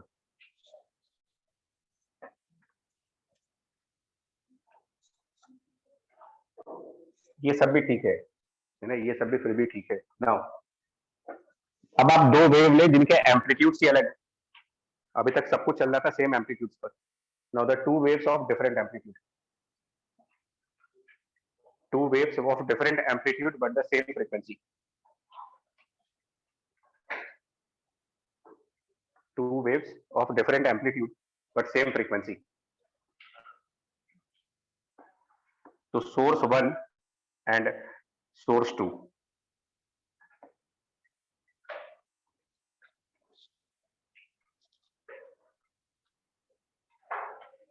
यहां से जो वेव एमिट की जा रही है उसका एम्पलीट्यूड A1 और दूसरे वाले सोर्स से जो वेव निकल रही है उसका एम्पलीट्यूड डिफरेंट है और वो A2 है।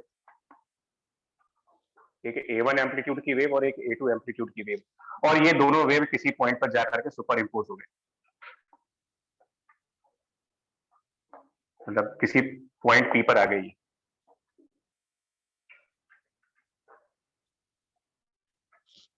और जिस पॉइंट पर ये दोनों वेव ऐड हो रहे हैं वहां पर ये डिस्टेंस, मतलब यहां से जो डिस्टेंस है वो आपका x1 एंड इस साइड से जो डिस्टेंस है वो x2। तो नाउ रिजल्टेंट एम्पलीट्यूड क्या बनेगा यहाँ पर? A1 प्लस A2 नहीं होगा यानी कि, हाँ, अब क्लियर कर लो आप। अगर A1 एम्पलीट्यूड की वेव और A2 एम्पलीट्यूड की वेव किसी पॉइंट पर ऐड होगी तो resultant amplitude is not A1 plus A2, कुछ और आएगा आंसर। क्या आएगा वो देखना पड़ेगा आपको। और रिजल्टेंट एनर्जी भी आपका E1 प्लस E2 नहीं होगा, मतलब अगर इस वेव की एनर्जी E1 है और इस वेव की एनर्जी E2 तो रिजल्टेंट E1 प्लस E2 नहीं होगा। आंसर क्या आएगा वो मुझे नहीं पता, बट ये आंसर नहीं आएगा।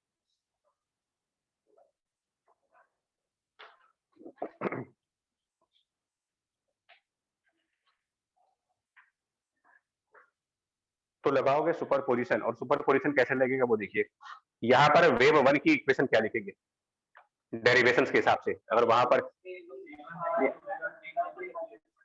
तो it will be A1 sign omega t minus के x1, अभी डायरेक्टली के को अंदर कर दिया। और दूसरे वेव की जो इक्वेशन आएगी यहाँ पर y2 A2 sine of omega t minus k x2।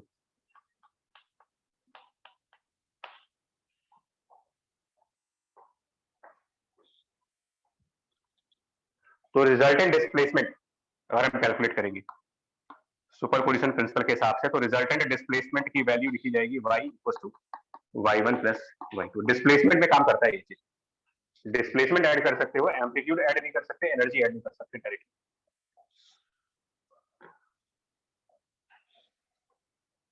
But आपकी बात जब y1 प्लस y2 करेंगे तो वो ट्रिग्नोमेट्रिकली थोड़ी प्रॉब्लम आएगी आपको, बिकॉज ये A1 A2 सेम है नहीं है। हाँ, वो सब जो भी करो, लेकिन थोड़ा सा लेंदी प्रोसेस होगा। ये A1 है और ये A2 है, थोड़ा टाइम लगेगा इसमें।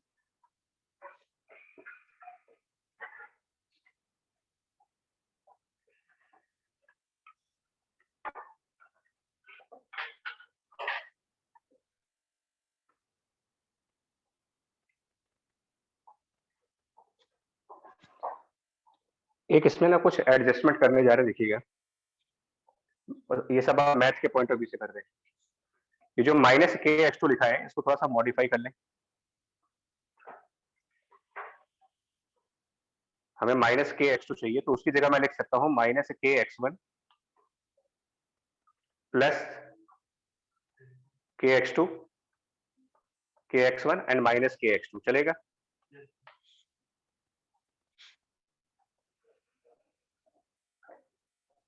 मतलब minus K x one plus के एक्स वन और माइनस के एक्स टू, चलेगा ये चीज?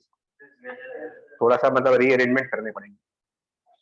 और वेव के फर्स्ट लेक्चर में जब आपको वेव इक्वेशन बताई गई थी तो ये भी जरूर बताया गया होगा कि साइन के आगे का जो भी टर्म होता है इसको फेज कहा जाता है, the phase of the wave one.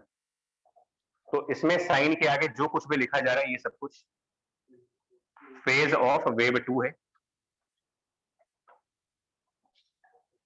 तो अगर पूछा जाए कि इन दोनों में फेज डिफरेंस कितने का है, राइट, तो पहला कंसेप्ट आ रहा है फेज डिफरेंस, जिसको कि फाई से डिनोट कर रहे हैं, इज डिफरेंस दोनों का जब निकालोगे तो K x two minus x one या x one minus x two, इसका मॉड कर देते हैं एक्चुअली। वो डिफरेंस है सेपरेट। अब डिफरेंस में किसमें से किसको माइनस कर रहे हैं वो डिपेंड करता है।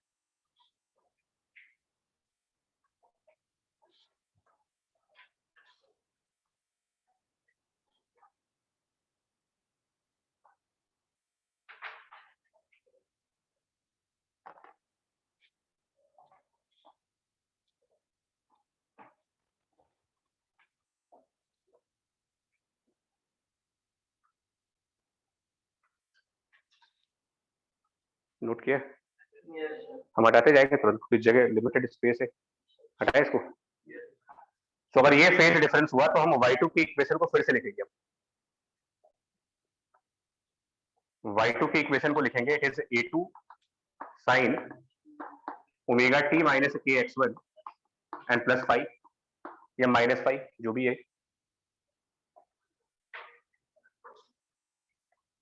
और y1 की इक्वेशन थी हमारे पास a1 times sine of omega t minus K x one, that's all, इतना ही था।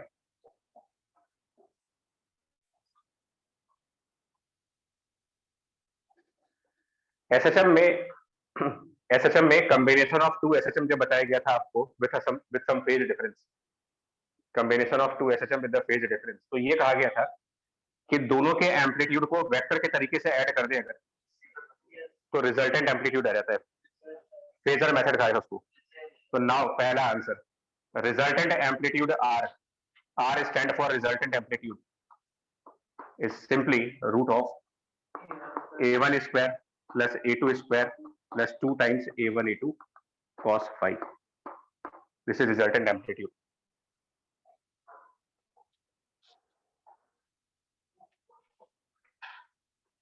कंसेप्ट एसएचएम में मिल जाएगा तुम्हें, एसएचएम के अंदर फेजर मेथड में।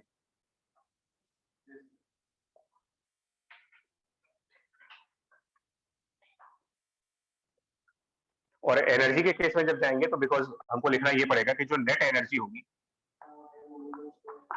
It is half mass omega square, R का स्क्वायर होगा, क्योंकि नेट एनर्जी में रिजल्टेंट एम्पलीट्यूड चाहिए।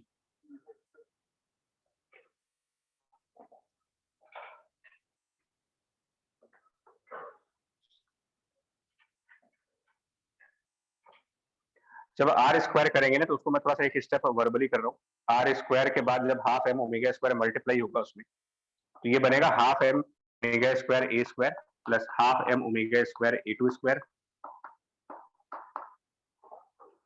Plus half M omega square A one A two, two भी आएगा साथ में, मतलब टू हट जाएगा यहाँ से, और कॉस फाइव।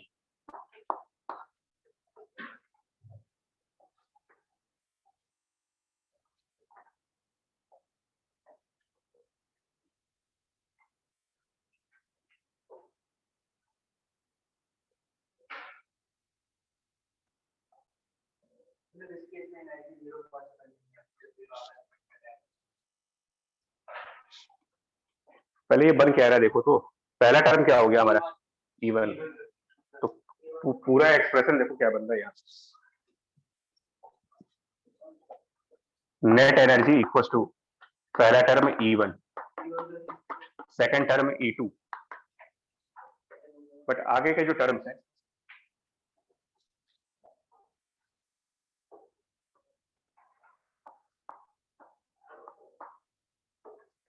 इसको ना थोड़ा सा काम करेंगे, इसमें m स्क्वायर कर लीजिए, ओमेगा टू दी पावर 4 कर ले, a1 स्क्वायर कर ले, a2 स्क्वायर कर ले, अपॉन 4 करके और स्क्वायर रूट के अंदर कर दे सब कुछ, और बाहर एक 2 मल्टीप्लाई कर दे। देखो जो पहले लिखा था वही हुआ या कुछ हो गया? तो क्या ये इन दोनों का प्रोडक्ट अंदर नहीं है? E1 और E2 का प्रोडक्ट अंदर, तो it is 2 times root of E1 E2 cos phi। और एनर्जी से सिमिलरली इंटेंसिटी का फॉर्मूला लिख सकते हैं कि net intensity will be I1 plus I2 plus 2 root I1 I2 cos phi।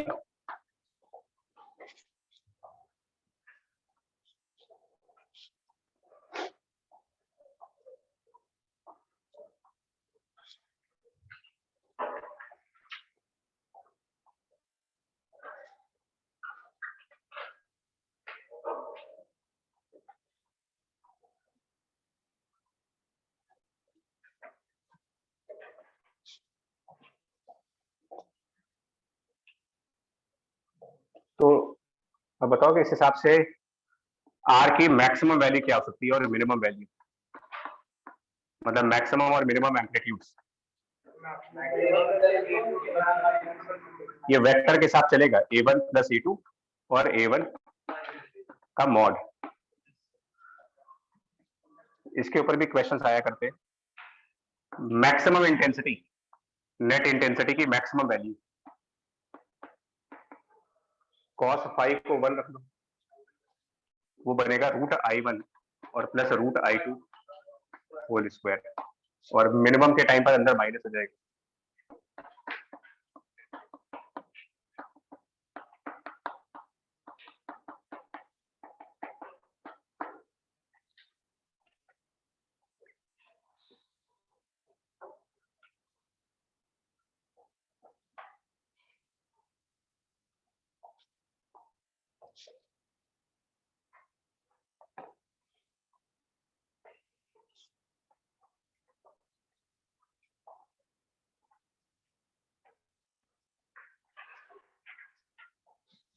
Question लिखो फटाफट।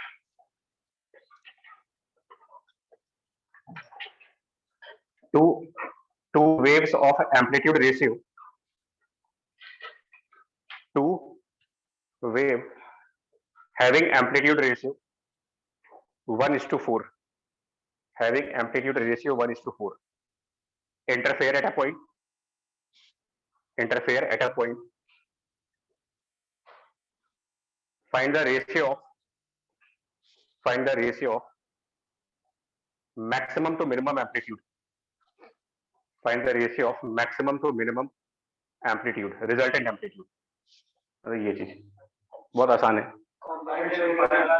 बहुत आसान है। इनका रेशियो A1 A2 1:4 में है,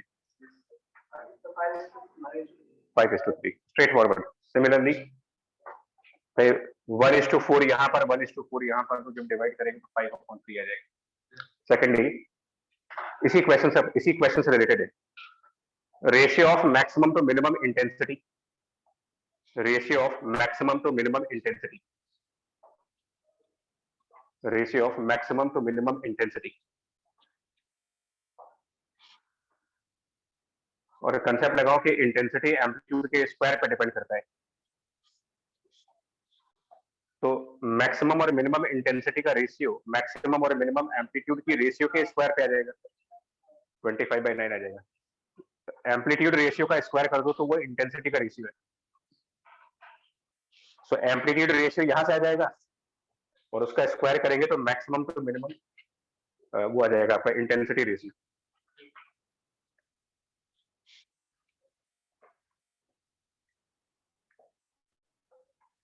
और इसमें लास्ट एक पॉइंट और बता दें कि जब पाई की वैल्यू 2n पाई होगी तो ये कंस्ट्रक्टिव इंटरफेरेंस को इंडिकेट कर रहा होगा, और फाई की वैल्यू 2n माइनस 1 पाई होने पर डिस्ट्रक्टिव इंटरफेरेंस। और ये क्यों कह रहा हूं मैं, मैक्सिमम मिनिमा का भी कंसेप्ट लगा रहे हैं, और क्योंकि अभी थोड़ी देर पहले हम लोगों ने फेज डिफरेंस को पाथ डिफरेंस से कनेक्ट किया था। हम लोगों ने फाई लिखा हुआ था k multiplied by x2 minus x1 को। तो अगर मैं फाई को 2n पाई लिख रहा हूं और k को 2 पाई बाय लैम्डा लिख रहा हूं और ये x2 माइनस x1, तो क्या इनडायरेक्टली x2 माइनस x1 की वैल्यू n लैम्डा हुई, which is 2n into lambda by 2। तो यहां पर कौन सा इंटरफेरेंस हुआ था स्टार्टिंग में?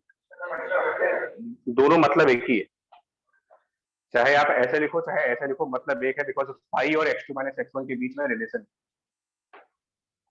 इस रिलेशन की वजह से कह रहे हो आप।